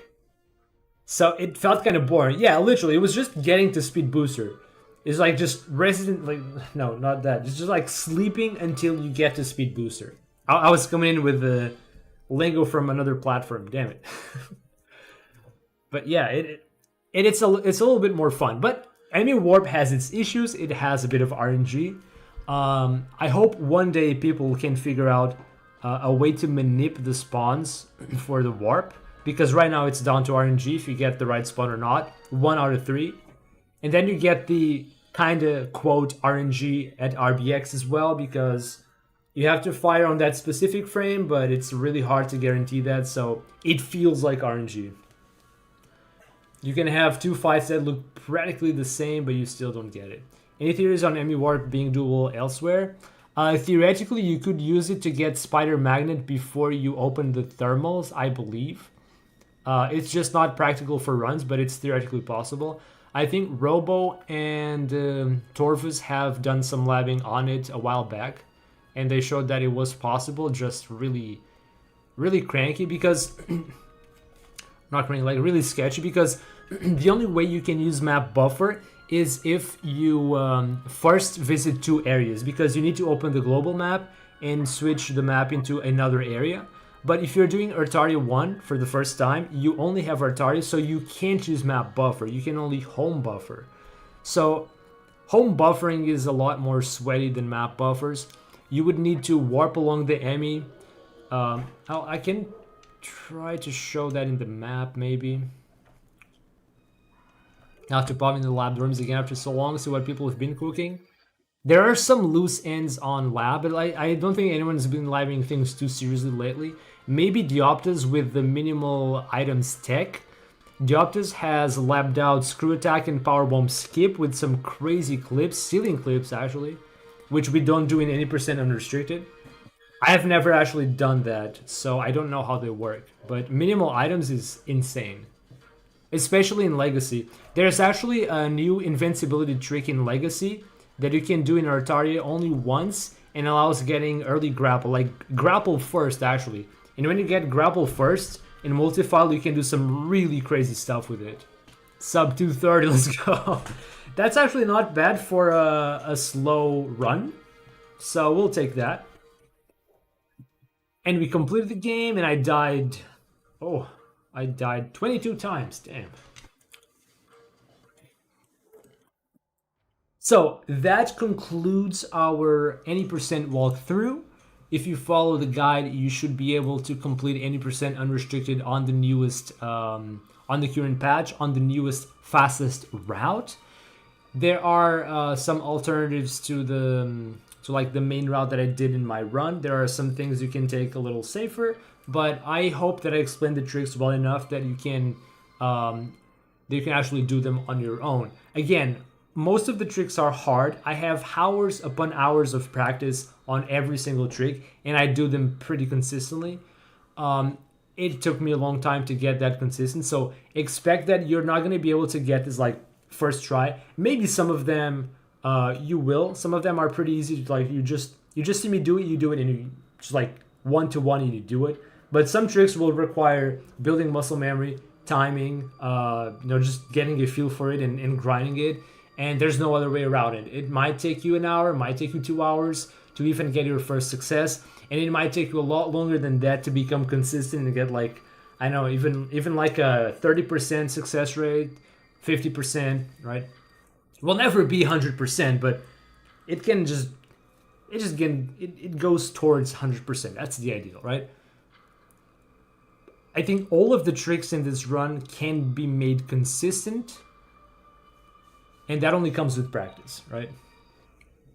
So yeah, I wish you guys the best of luck running any percent unrestricted. I hope to see new faces on the leaderboard. Maybe give it a few months, but now that this walkthrough is out there, I hope we'll see some more runs. Unrestricted is fun. It can be pain to grind at a high level because RNG, but like the tricks are really fun to do. And even if you don't want to speedrun, you can still learn just to, have some fun with the glitches. I know I would like to if I weren't speedrunning the game, but I saw someone doing these crazy clips, I might be interested in it. It can be intimidating, but like some tricks are hard, some tricks are not so hard. It's gonna take some practice, and ultimately you have to give it a try and just see how it goes. So yeah. As for the YouTube video, that is gonna be it. Thank you for watching, and I'll see you guys next time. So, back to the stream, guys. Yeah, thanks, Jack. I try to do it as well as I could. I really think I got most of the points out. There was actually one thing that I looked back in Atom Skip that I didn't explain, which was like retries. If you do Atom Skip, you want to retry from the beginning. You don't want to like repeat from steps 3 to the last. Like you just want to start over from the beginning. I didn't mention that. There might be a few small things that I didn't mention in other tricks, but it's a video. Yeah, I can add that in a post. I can let people know that they can leave comments if there's something you don't understand. Like, you can always just leave a comment. I'm happy to answer. Okay, like it doesn't end with the video. It doesn't end with the stream. If you guys watch and you have any questions, like leave a comment. I will do my best to explain. I'm happy to, and that's that. Like honestly, no explanation is perfect, and That's why we have questions, that's why we have comments and all that stuff, so feel free. Yeah, that was the goal. I didn't want to like so my other tutorials are heavily edited and I have a script that I have to read and all that. So this time I try to go I try to do it a bit differently. Like just do the whole thing in one go and I'll try to like edit it, make it a bit more concise if I can. It'll be hard, but yeah, like the alternative would be like countless hours of editing, and I wanted to avoid that. And I think that this sort of natural explanation might resonate more with people. It is comparatively less work, and I think it's actually going to be a lot easier to understand. Like lots of edits. Sometimes people just like skip parts of the video and miss out some information. And I think doing it this way might actually be for the best in retrospect. So I guess I'll have to see how it goes when I post the video completed, like right. But I think there's not necessarily like one right answer to videos. It's just gotta try things and experiment and see what works best, right? My original Shrine Sync video was again a video recorded and researched over like an 18-hour play session. Jeez, the rush kept me going. I know the feel. Like I haven't found anything major in a long time, but I figured out how to do the short boost for screw attack. I figured out how to do the 2 tile sync, the now called aim down clip. I also figured out the setup for Bomahe skew. Like I didn't necessarily do all these myself, right? It always builds up on what other people in the community have found. So I can exactly say like I'm the one who did this, right?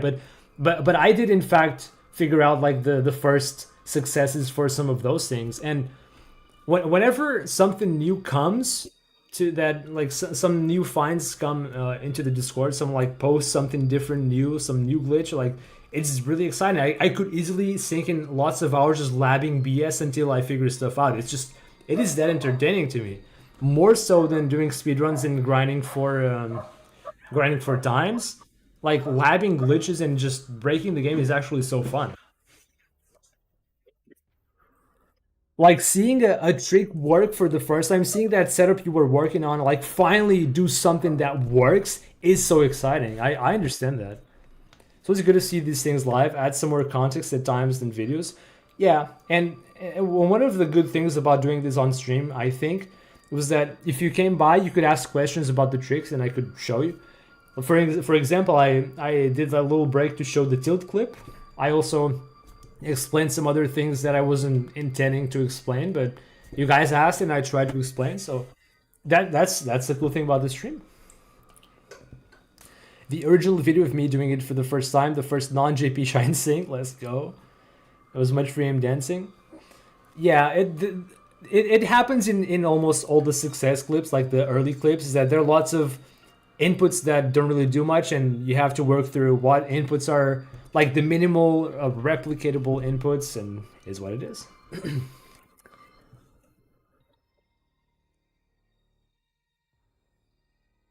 When people see footage of like you do it like this, okay, and then 20 clips of varying difficulty done first try. Yeah. One approach that I tried to do for the explanations in this session was to explain tricks incrementally. So if I explain shine sinks by like just doing the whole trick, that's hard. But if I explain it incrementally, like so, first you hold A to start the flash shift, then you morph, then you add the forward slide, then you add the turnaround, then you add the shine spark P press, then you add this, and so I think that if you explain some of these tricks incrementally, they can seem a bit easier to grasp. So if you just explain the whole thing in one go, it is a bit overwhelming, and yeah, it can be demotivating. And at the end of the day, some of the tricks are like 10 inputs stitched together in like less than a second. Shine sinks, I'm looking at you, right? It's insane.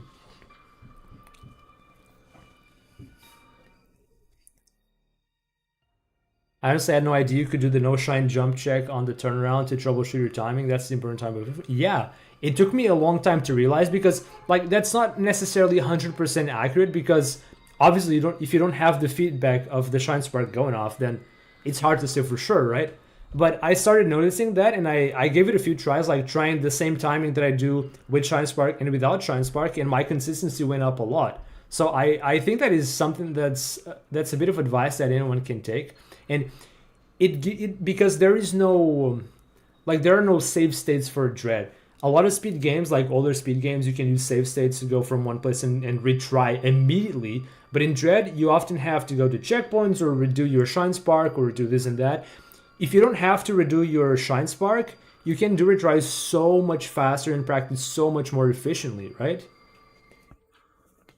You literally remove like 80% of that fluff that would have gone into practicing that trick, and you just repeat the important part. Repeat, repeat, repeat. So that is going to be huge for newcomer runners that start learning aim down clips. They're going to be able to practice far more efficiently than I did before. And yeah, maybe rather than learning Shine Sinks over a year, maybe you can learn it over, I don't know, a week, a month, a week. I don't know. It depends on how good you are at picking up the inputs, but you're certainly going to be able to do all of those clips a lot faster than I did, a lot more efficiently too. So that's why I say I hope to see some new names on the UR leaderboard going forward. It might take weeks, months, maybe, but yeah, I think it took me like a week. I was basically not playing the game at all. Like I wasn't grinding hard. Like I wasn't grinding Shine Sinks hard, but I think it's different. Like when you figure out a trick, you know everything that goes into it. And when you're learning a trick that someone found out, you have to like oftentimes you have to like just learn the inputs that go into each step, but you don't understand it as in depth. And it's also there's also a big difference with that because when I learned Shine Sinks, I didn't really know the timings and everything, so I had to figure out a lot on my own. So it made learning it harder. That's also a big difference with that. Like actually understanding each step of the trick versus like getting a list of inputs and everything and trying to replicate them, but like understanding the steps a bit more in depth really gives you an edge, I guess. Shine Sinks are still relevant though. There aren't many places in the run where you do Shine Sinks. There are two mandatories. The one above Screw and the one into RBX. RBX has to be a name down clip, but the one at Screw can be a Shine Sink. So you can still do that OG tech there. But yeah, most of it is just like Bomohe skew and wall clips. And after you collect Screw Attack, you have so many clips ahead of you. You have at least like I think you should have something like 15 clips in total in this route. Let's see, you have Flipper Clip, Shine Sink, Neutral Jump, that's 3. You have Mini Tornado in Gavrin, Mini Tornado in Hanubi, that's 5 so far. Neutral Jump, 6. Another Neutral Jump for PB, 7. Aim Down Clip for RBX, 8. I guess the Power Bomb is kind of a clip, 9. And then you have like 3 or 4 more in escapes, something like 13 clips, right? Yo, you're welcome, GR. Thank you for watching and hanging out. I appreciate that very much. I hope that more people come to watch this and learn Unrestricted. And give some more longevity to Dread Run. I will say I'm kind of burned out on Dread at the moment. I'm looking to take a break very soon, but I'm gonna leave this little memento here until something big is found, pretty much. This little walkthrough for Unrestricted. I'm also gonna split into individual videos for the tricks I explained. I'm gonna do like one-off videos for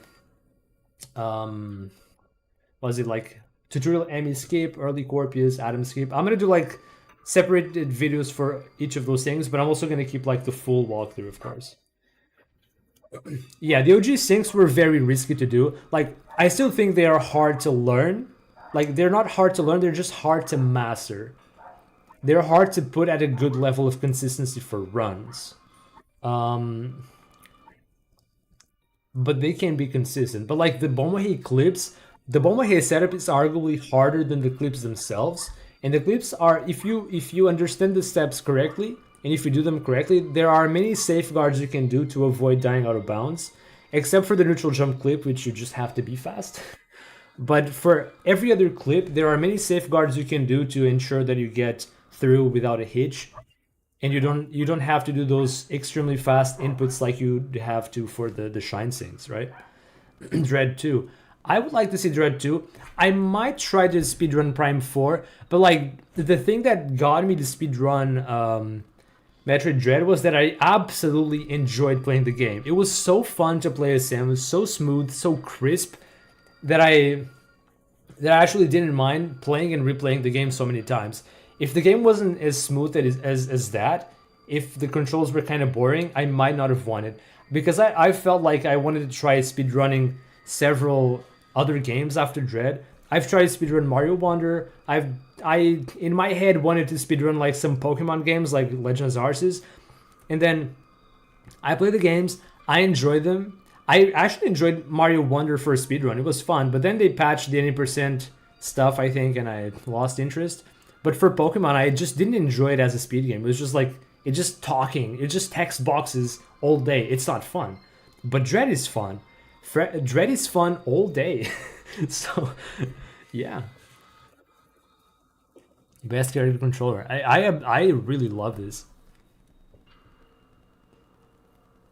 Like there, obviously with all these glitches, there are a number of problems with this game, but like it still got nominated for a casual experience. It's really good. Like controlling Samus is yeah, absolutely one of the best character controllers. Absolutely. Like just the raw movement feels good, and when you add stuff like speed booster and how you can chain speed booster off of a wall jump and continue and keep going, like jump morph, unmorph, all that stuff, like you can create some very complex movement sequences that weren't possible in previous Metroid games. It just looks so smooth and feels so good to do. It's just so enjoyable to go for the spark puzzles that are like in the base game. And when you play some speed running in this game, you get to think, damn, this game, like what they did with this game is really cool. But I personally feel like they could have explored some more challenging puzzles and stuff. So I do hope we'll see some more complicated tech or some more challenges if they ever come out with a Dread 2. What's up, Sonic? And I lost the best part. No.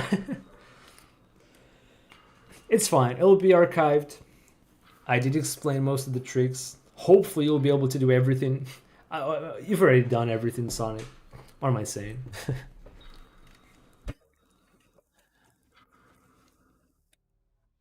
Does the scroll lock still work? Wait, scroll lock? What is the scroll lock?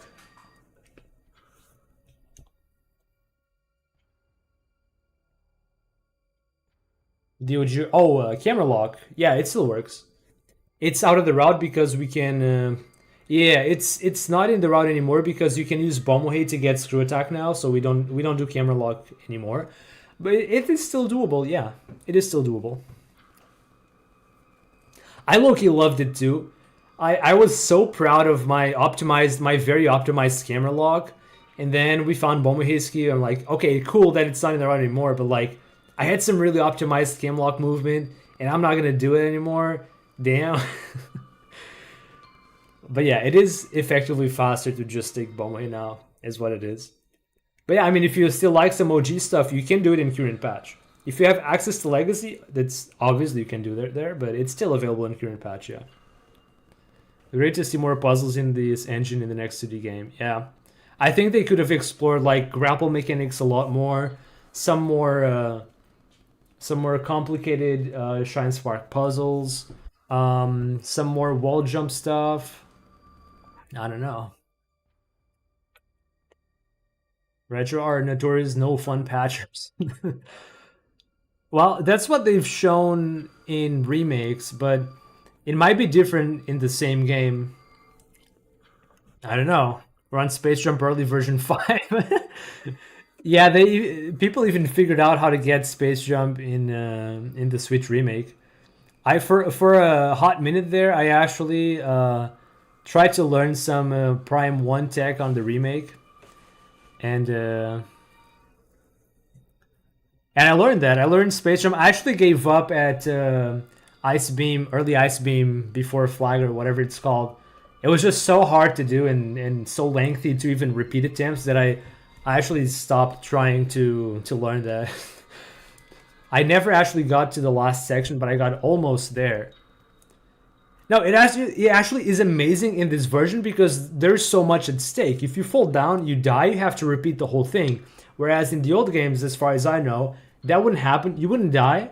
You have this cool void. I suggest you try to jump back to it. Maybe one day I'll try, yeah. Maybe when I get finally burned out of this game. Which is soon. I've been playing some Pokemon Unite. It's not like a speed game, it's just a little MOBA, but when I feel like doing speed again, I could go back to that.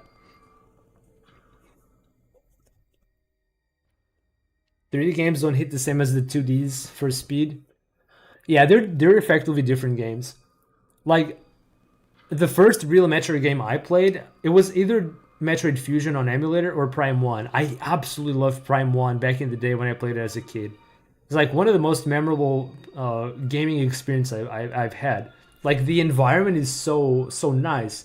It just I don't know. I can't even explain. It was just so nice to play the game. And putting that in a speed game is really cool.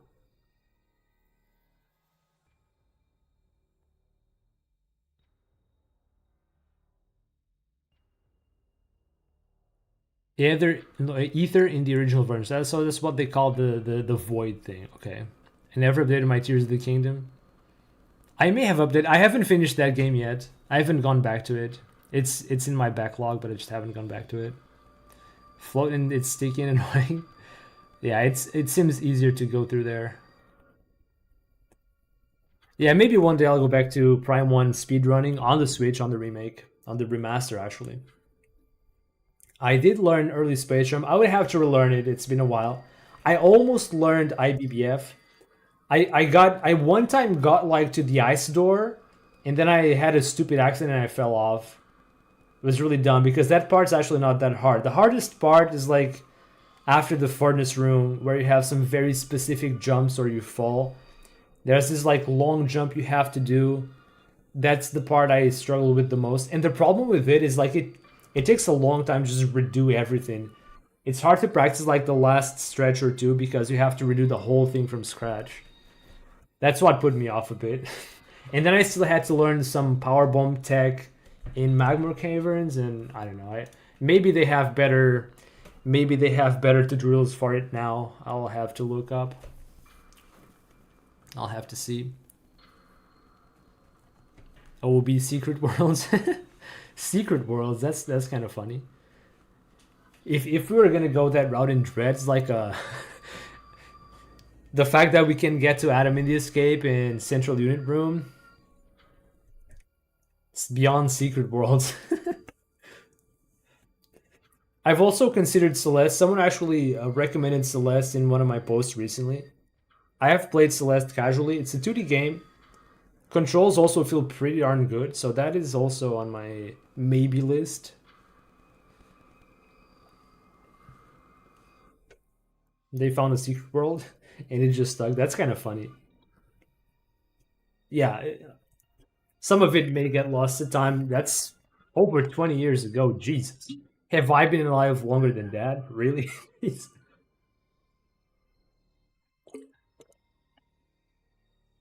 Does anyone speedrun Dread mode?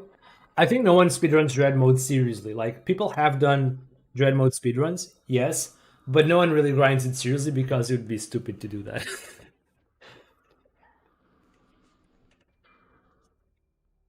We actively use damage boosts in the non-Dread modes to gain speed.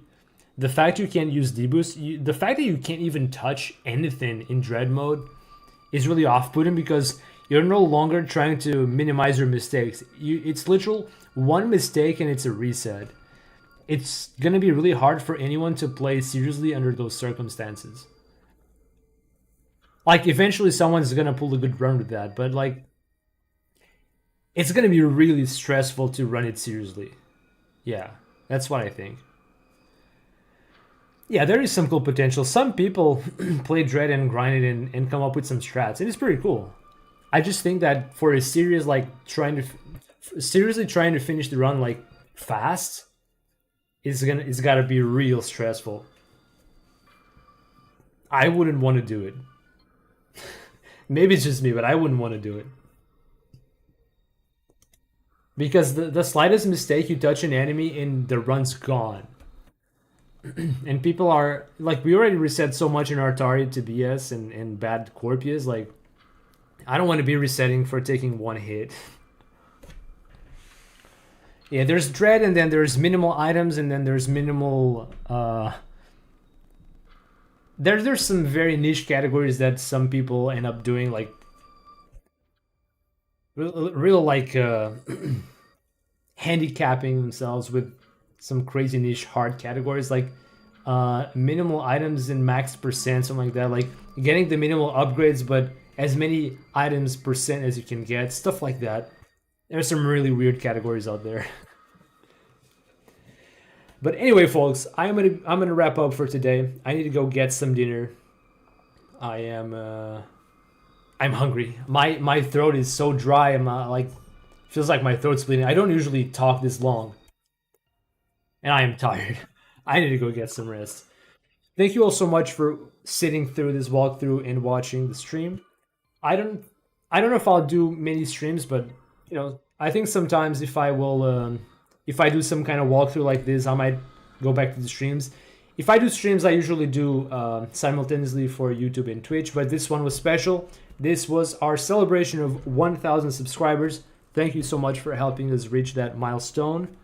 Going forward, I might try to do a bit more content because, you know, we got that partnership and there's a bit more incentive for it now from YouTube, so that's kind of nice.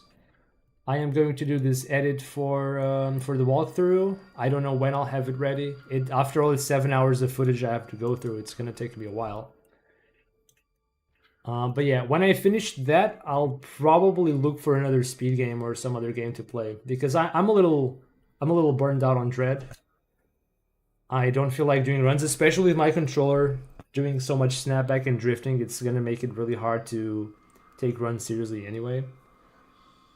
But yeah, we'll get there when we get there. GG's everyone. Thank you all so much for watching. Have a good night. Enjoy the rest of your Sunday, rest of your weekend. And yeah, I'll see you all next time. Bye-bye.